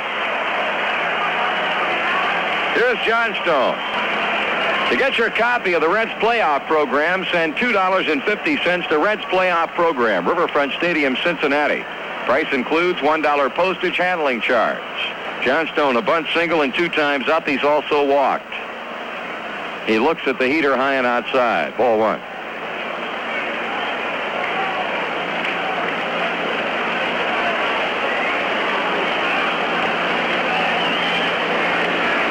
That's a strike call.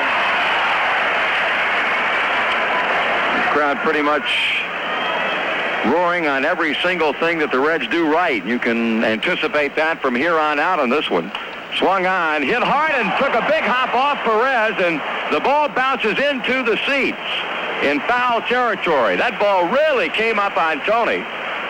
Kicked into the seats down beyond our dugout on that big hop, and Johnstone gets credit for a ground rule double. So Jay Johnstone continues to swing a most potent bat for the Phillies. He now is leading in the series in terms of base hits. That's his 6th hit. Here's Bob Boone, a fly ball to left, a pop out to bench, a fly ball to center. He swings and fouls.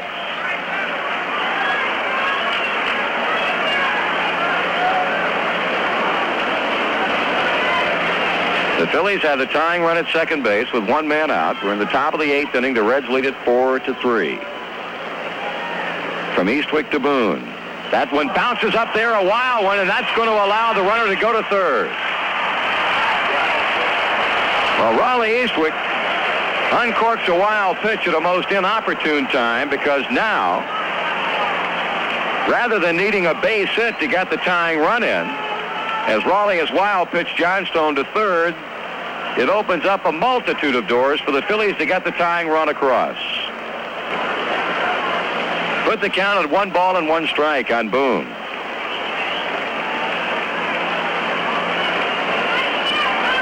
And the Reds infield is going to be playing in now. So Eastwick has his work cut out for him. Runner at third, 1 man out. And time called as Concepcion and Morgan confer. Eastwick looking around to find out exactly what's going on, and what's going on is Will McInerney is going to go down to begin loosening up in our bullpen. May have somebody join him. The 1-1 pitch to Boone. That's just off the plate. Ball 2. Well, the inning started with a strikeout of Allen, but then the Johnstone line drive that took a hop, hit off Perez into the seats down beyond the dugout for a double. He goes to third on the wild pitch. 3 balls, 1 strike.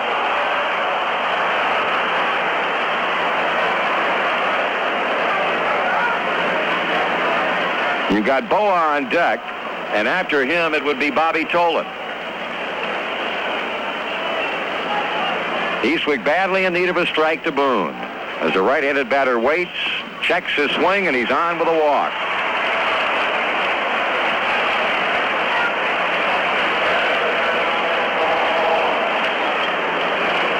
Phillies have an opportunity here.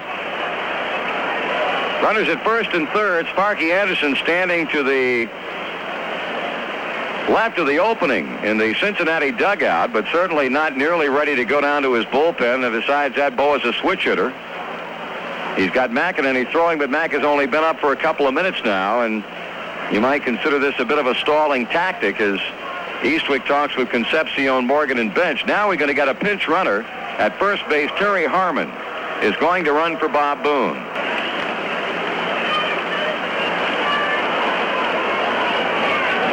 Boa has gone 0 for 2. He walked his last time up in the 7th inning and scored a run.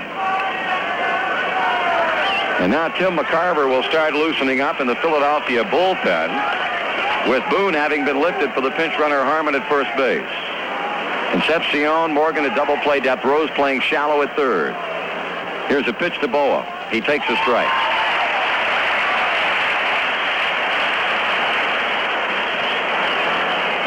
Larry has not yet had a hit. In the 3 games, he started all of them at shortstop, has gone 0 for 7. He swings and hits one down the left field line. Foster running hard, pulls up, can't find it. The ball goes by him. Here comes a tying run across. Coming on to third base is Harmon. And on the double to left field that apparently Foster lost in the sun, that opening above the stadium with the sunlight streaming through, Larry Boa has double homed the tying run. And the Phillies have 2 in scoring position for Bobby Tolan.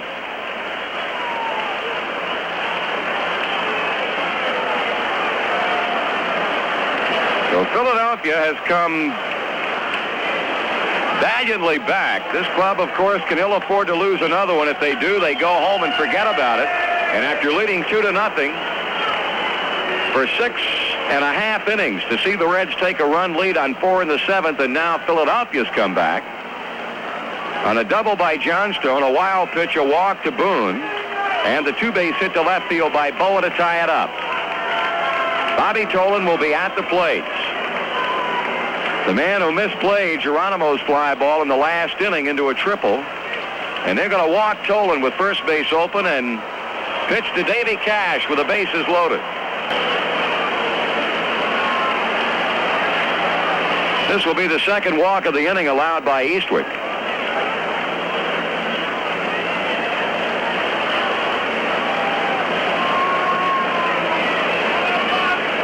Tolan in the process of getting an intentional walk that would fill the bases with Phillies. There's ball 4 as Bobby flips the bat away and heads on down to first. There are a lot of other guys you would like to see at the plate in this situation besides the man standing in there now. Cash is 1 for 4, a third inning single to right. 4 for 13 in the league championship series, and a chance here to get his Philadelphia club out in front. Harmon third, Boa second, Tolan first. Perez playing inside, Tolan at first base. Rose even with a bag at third. Cash taking his time stepping in. He's ready. Eastwick a glance to third and the pitch to the plate. Cash takes the strike.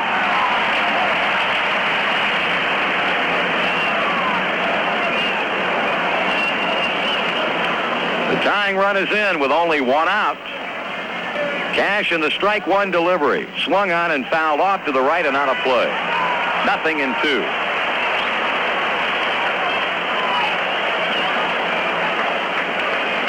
Phillies have out-hit us 10-4, but the score is tied at 4 runs apiece. Up high, bench taking a look to third to see what Harmon's doing, but instead sends the ball back to the mound. McEnany continues to throw in our bullpen. 1 ball, 2 strikes on Dave Cash. Bench hanging a sign. Eastwick winds, kicks, and fires. That's up and in. 2-2.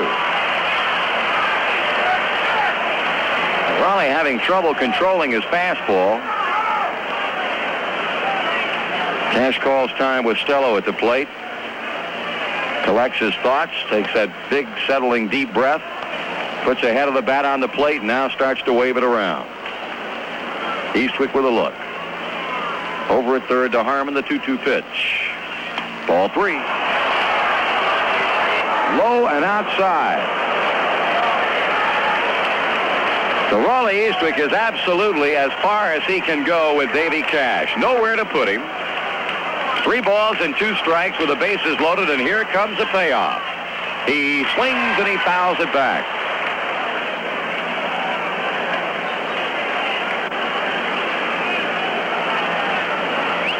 Gary Maddox is on deck.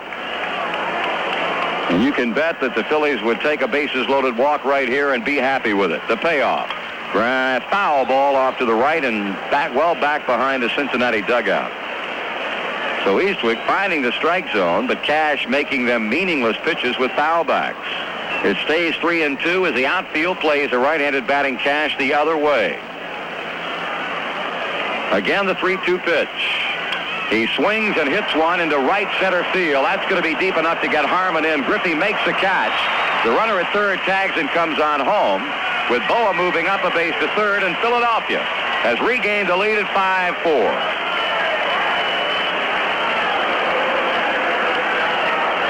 Tolan holding his ground at first base on Cash's sacrifice fly to right.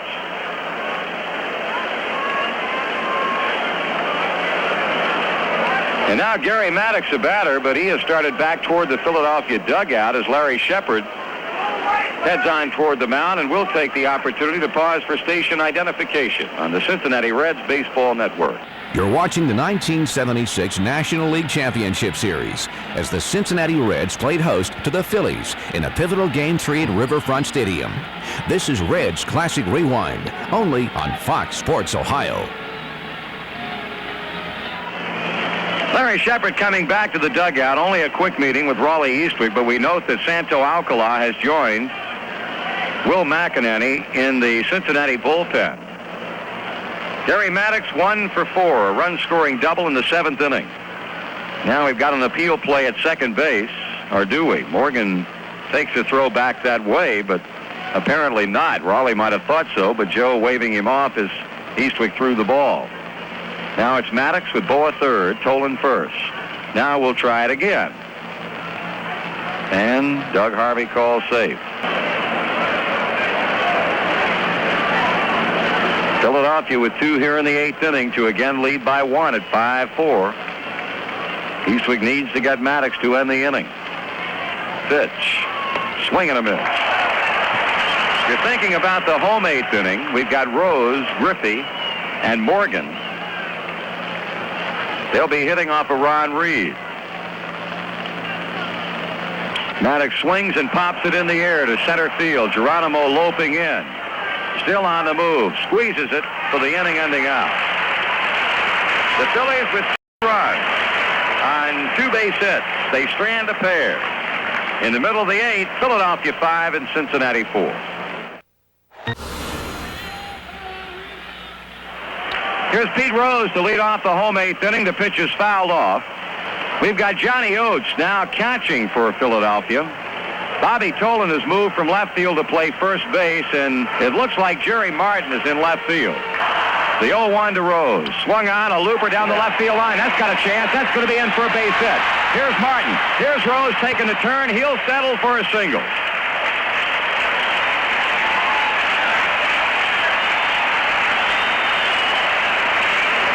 I'll tell you, the 2 aces of the respective bullpens in this game, Ron Reed and Raleigh Eastwick, have not been exactly what you would call exemplary. Reed has had his problems, and Eastwick had a world of them in the top of this 8th. Griffey is 1 for 3, an infield hit to start off that 4-run 7th. He checks his swing on a pitch high, a ball.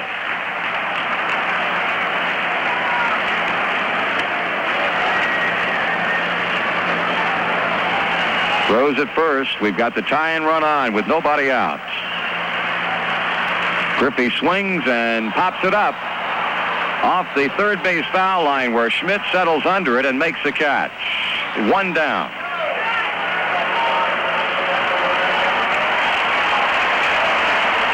Joe Morgan will be the batter.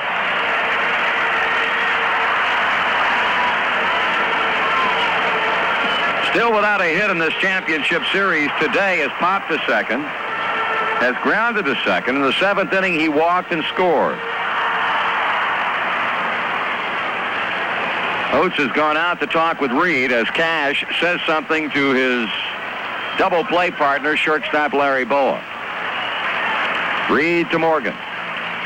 Oh, no, a call strike on the inside corner, and Joe's going to question that one.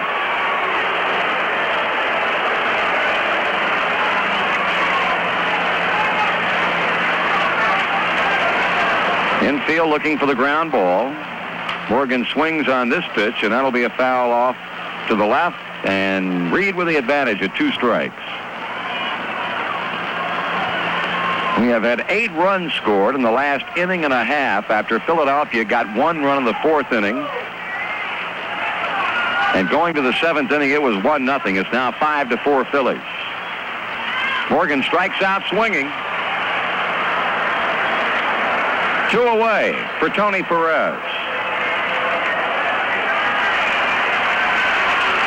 Tony has had 2 hits, both singles. He knocked home a run in the 7th.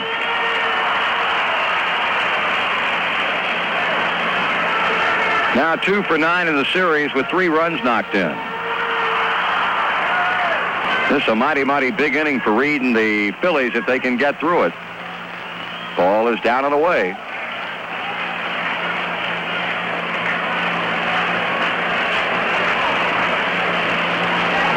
So Reed, who going to the top of the 8th inning was a losing pitcher, right now can pick up the victory. He'll throw to first as Rose steps back.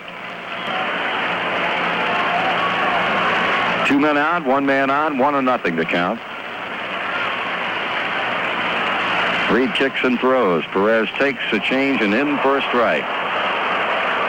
Ball 1, strike 1. Quite a ball game today, and this one an extension of what we saw between the two clubs during regular season play. Swing and a miss. Perez trying to drop one into the seats in left field. And it's Reed with a count of 1 ball and 2 strikes on the Reds' first baseman. Foster is on deck.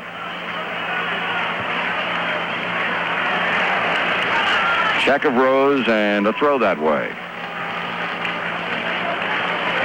Wayne Twitchell, a right-hander, gets ready for Philadelphia. It's all quiet in the Cincinnati bullpen.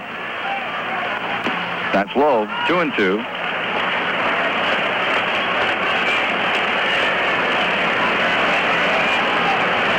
Starting pitchers in this game, Gary Nolan, he went 5 2/3, had to leave because of an injury. Jim Cott 6+. Tony with a drive to left field. Jerry Martin going back. He's going to have room and makes the catch just short of the warning track. In the 8th for Cincinnati, no runs, a hit with a man left, and we move to the 9th inning, a 1-run game. It's Philadelphia 5 and Cincinnati 4. We're in the top of the 9th inning. The Phillies with a run edge on the Reds, 5-4 the score. Raleigh Eastwick out there to be working to Mike Schmidt. Ron Reed is then scheduled to hit. He was moved into the spot formerly held by Greg Luzinski when he came on to pitch in the 7th inning, and then Dick Allen. Nobody is throwing down there for the Phillies, so we would assume that Reed would bat for himself. Schmidt has had an excellent day. He has doubled twice and singled in 4 trips and has knocked home a run as well as scoring one. Had a rough first 2 games, going only 1 for 8, but today has been right in the thick of the Philadelphia offense. Eastwick pitches, and Schmidt swings and hits a very, very high pop. Back of third, Davey in the Cincinnati, Philadelphia bullpen, and who will catch it? It'll be Concepcion with Foster right behind him on the pitching mound in the Philadelphia pen.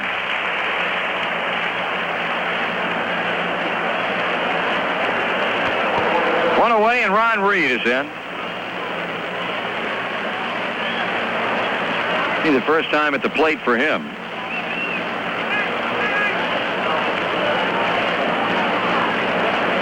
Big, tall, 6'7" right-handed batter. He fouls it to the screen, a strike. The bottom of the 9th inning, Cincinnati will be sending forth George Foster, Johnny Bench, and Davey Concepcion. Well, we got to hold him right here and keep it at 1. Low for a ball, 1-1. Jerry Martin is on deck.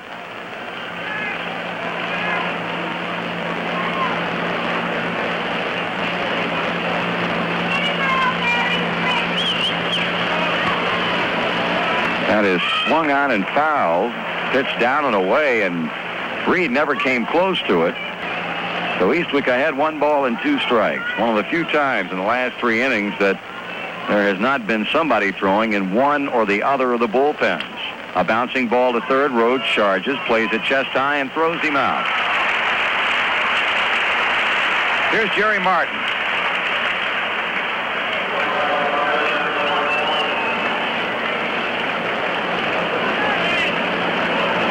Martin in for the first time. He came on to play left field when Bobby Tolan moved to first base, replacing Allen in the bottom of the 8th. Not only the first time up in the game, but the first time up for Martin in the playoffs. That one bounces up and off the face mask of Johnny Bench. Ball 1.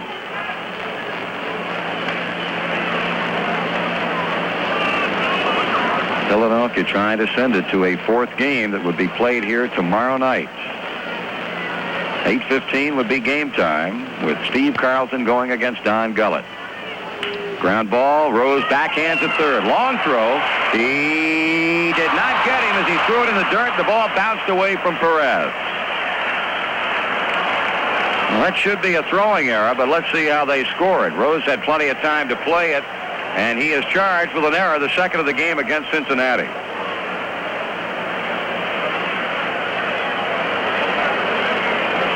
So Jay Johnstone will bat with 2 out as Martin reaches on Rose's throwing error from third base.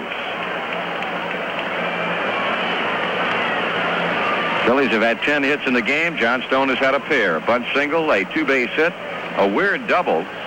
In the 8th inning, he hit a line drive that took a big hop, went off Perez, and on the bounce went all the way into the seats down beyond our dugout. Johnstone getting credit for a ground rule double. Good hitter, this man. Martin with a lead against a holding Perez. Pitch. Low and inside a ball.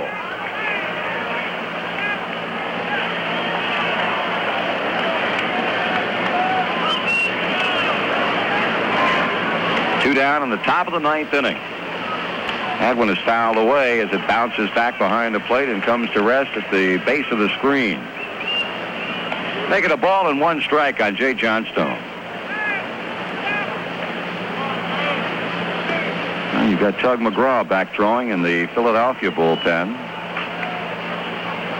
Johnstone tries to shoot one the other way, but instead lines it back behind the Philadelphia dugout. 1 ball, 2 strikes. Morgan deep at second base. Concepcion pulled toward the bag. Here's a pitch. That's up high, 2-2.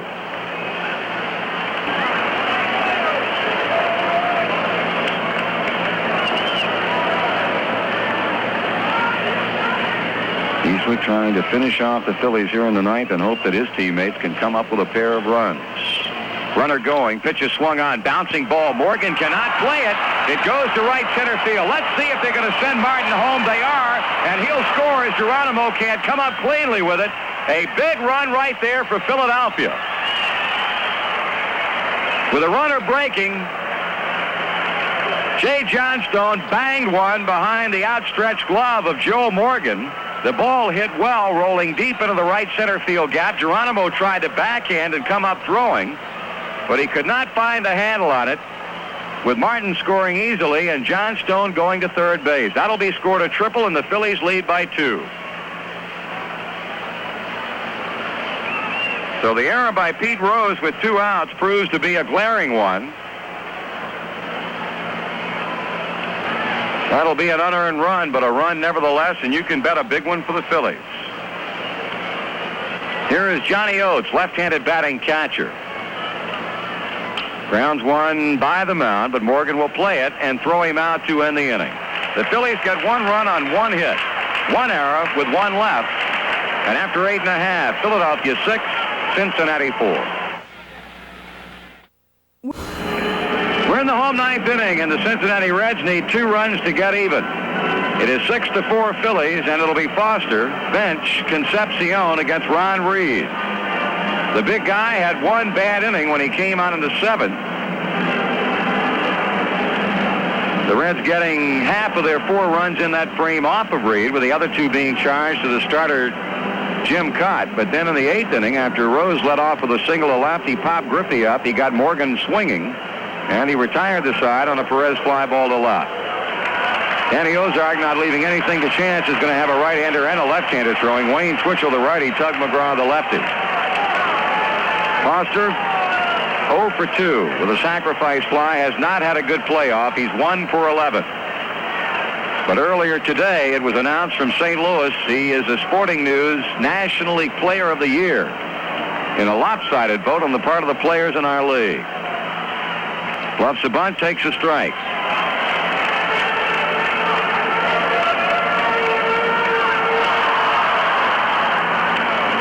Ron Reed back to the plate. Foster takes a change inside, 1-1. Now the 55,047 here today, the largest championship series crowd ever in Cincinnati. 5th largest crowd at Riverfront, and the 6th championship series sellout in this stadium. Swing and a miss. Tried to check his swing, couldn't do it on a breaking pitch out away from him. Jack Billingham and Will McInerney comprise a double-barrel action in our bullpen. Reed with the advantage on Foster.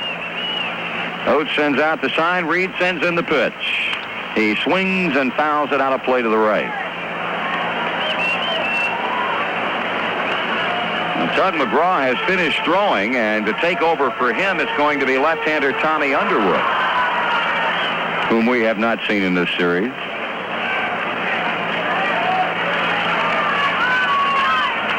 Again, the 1-2 pitch. Swung on, fly ball, back in the deep left center, and you can chalk that one up. It's gone for a home run.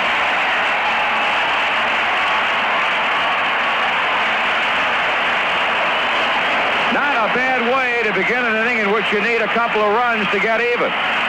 That's one of them on one swing of the bat as Foster takes Ron Reed downtown for his second league championship home run of 76.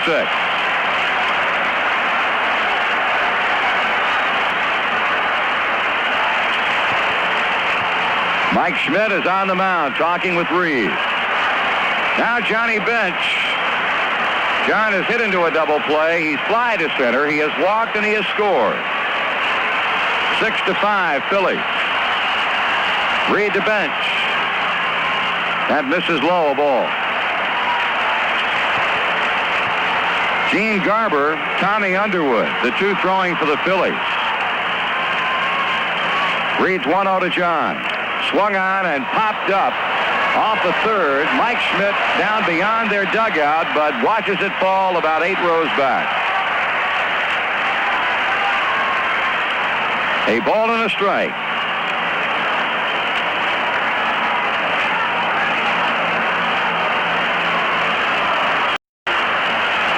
Bench with a couple of homers during the season against Philadelphia pitching.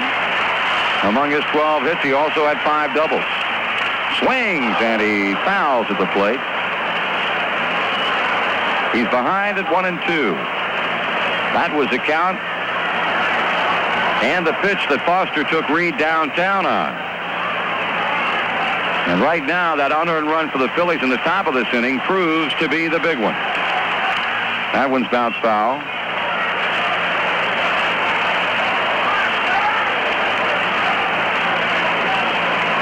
Reed trying to hang on. Foster led off the inning with a homer to left center. 6-5 Philadelphia. The home run, only the 6th Reds hit in the game. The Phillies have had 11 on the other hand. Bench is back in, and Reed serves it up. Swung on, fly ball, deep left center field. Maddox on the warning track, looking up. It's gone! Johnny Bench with a home run to left center, and the Reds have tied it up on back-to-back ninth-inning home run.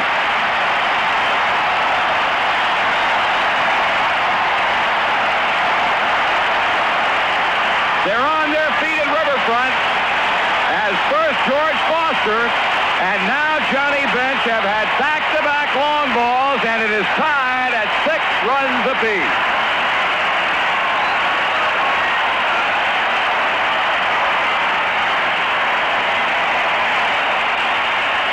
What a ball game.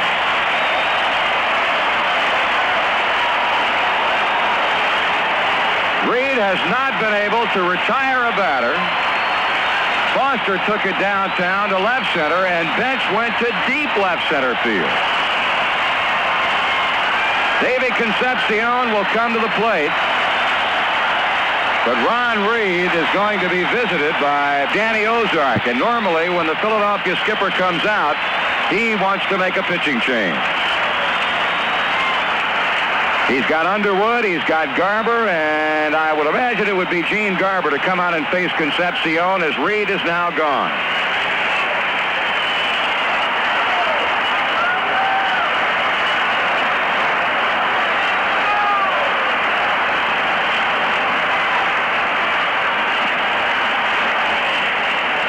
Well, in a situation like this, or going into a bottom of the ninth, you think about it, certainly, when you have the type of people as George Foster and Johnny Bench.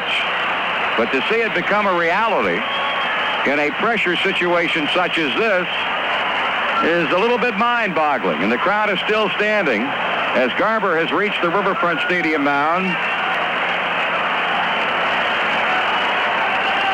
Jack Billingham and Will McInerney.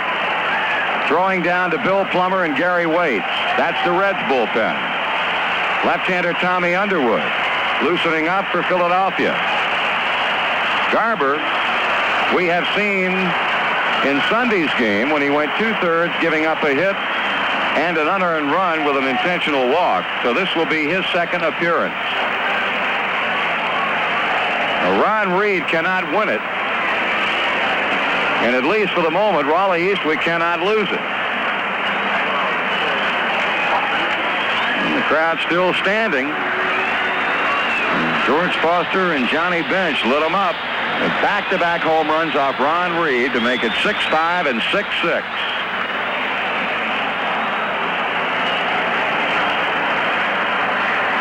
Garber, 9 wins and 3 losses with a 2.81 ERA.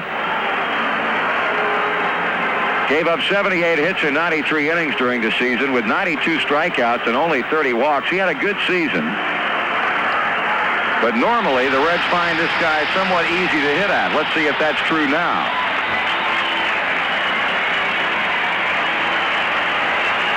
Concepcion is up. He is 0 for 3. Has bounced to short twice. Has popped to second base. Garber bends at the waist to get the sun. He winds and he pitches. Concepcion, a bouncing ball, base hit to left field.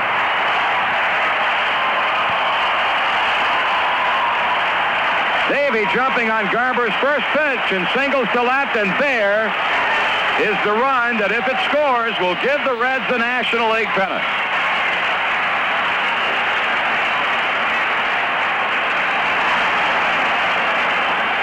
It will be Cesar Geronimo, who in the 7th inning sent the Reds out in front with a 2-run triple to left field. Many are still standing, and more are coming up now as Mike Schmidt concludes his remarks to Gene Garber. And Danny Ozark heading back to the mound to bring on left-hander Tom Underwood. So Tommy Underwood being called upon to pitch to Geronimo. Danny Dreesen has already moved on deck to hit for Raleigh Eastwick.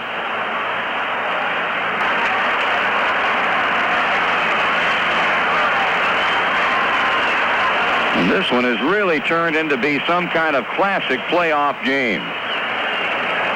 Philadelphia led 1-0 in a game that was a pitcher's duel involving Nolan and Jim Cott. And Philadelphia seemed to really gain some insurance with a couple of runs in the 7th inning off Manny Sarmiento, but then there was the Reds' turn. After being held to 1 hit through 6, they sent 8 batters to the plate, scoring 4 times in the 7th inning, only to see Philadelphia get to Eastwick for 2 runs in the 8th to lead 5-4. The Phillies, with an unearned run in the 9th inning, created by a 2-out throwing error on Jerry Martin's ground ball by Pete Rose and a triple to right center by Jay Johnstone. But here in the 9th inning, home runs back-to-back by Foster and Bench, and Concepcion with a first pitch single to left field off Gene Garber. It is going to be Tommy Underwood, who had a good year, winning 10, losing 5, with a .352 earned run average. He'll be facing Geronimo, who, as we said, has had the 1 hit and 3 trips, but that a big 7th inning triple. So Danny Ozark pulling out all stops.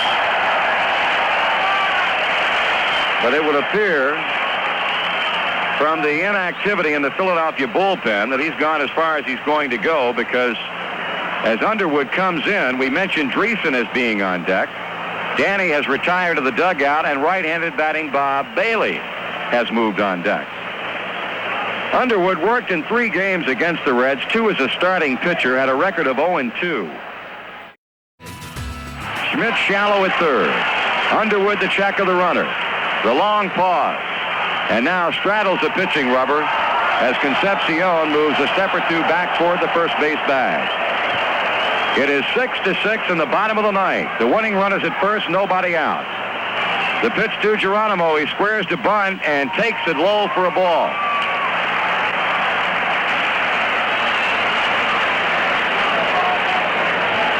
If the Reds should win this game, we will have a special announcement concerning World Series tickets immediately following. Geronimo takes it up and in, ball 2.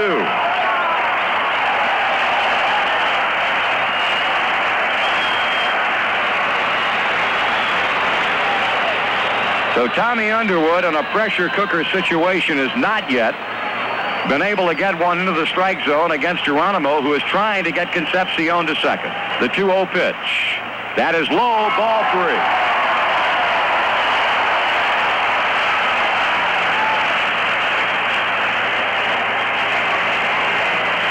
Now you have to wonder if Geronimo should get a walk. Well, that Armbruster might possibly be sent up to hit for Bob Bailey to try and move him along. He does not have a bat in his hand down in the dugout, so apparently not. Geronimo turns in toward the mound, and the pitch, that's ball 4. We'll pause for station identification on the Cincinnati Reds Baseball Network. You're watching the 1976 National League Championship Series as the Cincinnati Reds played host to the Phillies in a pivotal Game 3 at Riverfront Stadium. This is Reds Classic Rewind, only on Fox Sports Ohio. Speculated, and speculated correctly, because Armbruster is now in the on-deck circle. And I think there are 55,047 plus a whole dugout, the Philly dugout, and the entire Reds dugout, who knows what this man is going to be up there doing. Danny Ozark is back on the mound. He's got his entire infield, all of them, Oates, Tolan, Cash, Boa, Schmidt, as well as Underwood, gathered around him, and George Scherger has gone out to second base to talk with Concepcion. Armbruster to bat for Raleigh Eastwood. One of the better bunters in Major League Baseball. We've seen him turn one in time and time and time again. Again, we remind you that no one is out. The winning run, the run that opens the door to our second straight National League pennant, and our 4th in 7 years, is standing at second in the person of Davy Concepcion. Schmidt is shallow at third. Tolan shallower at first. The pitch to Armbruster. He takes it inside for a ball. And Underwood has not yet thrown a strike, walking Geronimo on 4 straight and going 1-0 on Ed Armbruster. The young left-hander looking around now has a sign from Oates. The 1-0 pitch. The ball is bunted on a pop, and at third, not able to play it, is Mike Schmidt as he comes across the foul line. Now, we had something interesting developing at first base. Jay Johnstone ran all the way in from right field, apparently on a possible pickoff play with Johnny Oates, but it never materialized because Armbruster fouled it off. 1 ball and 1 strike. Concepcion at second. Geronimo at first. 6-6 in the bottom of the 9th. Nobody out. Here's Underwood with a check in the pitch. Armbruster, third base line. Good bunt. Schmidt has it. Throws to first. He got the out. But a super bunt by Armbruster moves both runners up into scoring position.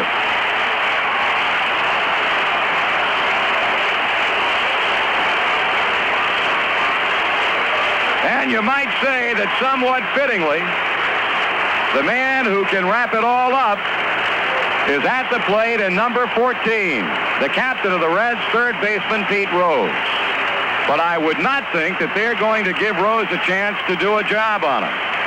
With first base open, I would imagine they'll walk Rose to get to left-handed batting Kenny Griffey. Let's see. That's exactly what they're going to do. Rose will get the walk to fill the bases and set up a double play possibility. And as Underwood starts into his stretch, he steps off the rubber because Boa had something for him. Here's ball 1 to Rose. And the crowd reacting as you might expect it would. With the game being played here in Cincinnati, they're not too happy about this, but whoa, he almost threw it away. Tommy Underwood possibly showing the effects of maybe the most intense pressure this young man has ever been under on a ball field. We were trailing 6-4 going to the 9th. First Foster and then Bench cracked back-to-back home runs. Concepcion single off Garber to left. In came Underwood Geronimo wanted to bunt, but he eventually walked, and Armbruster, hitting for Eastwick, has moved both runners into scoring position. The 2-0 pitch is ball 3 outside. They are now giving Pete Rose an intentional walk, and it's complete as ball 4 goes high and away, and Pete heads on down to first.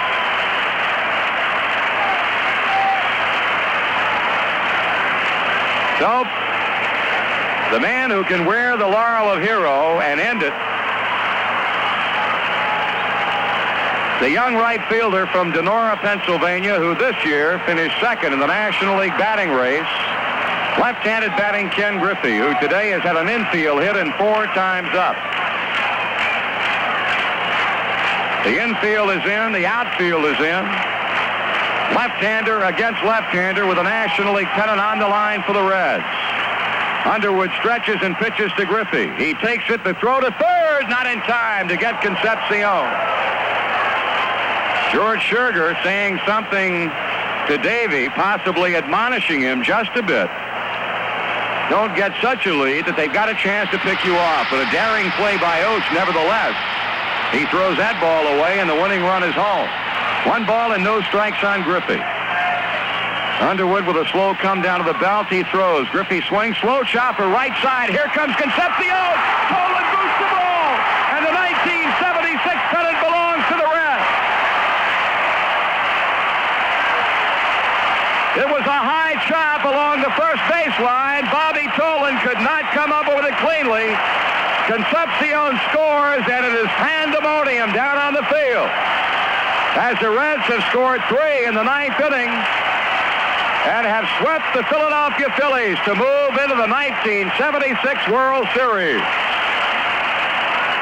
The players are out in front of the dugout hugging each other. Cameramen are in the middle of the multitude. Fans standing all over the ballpark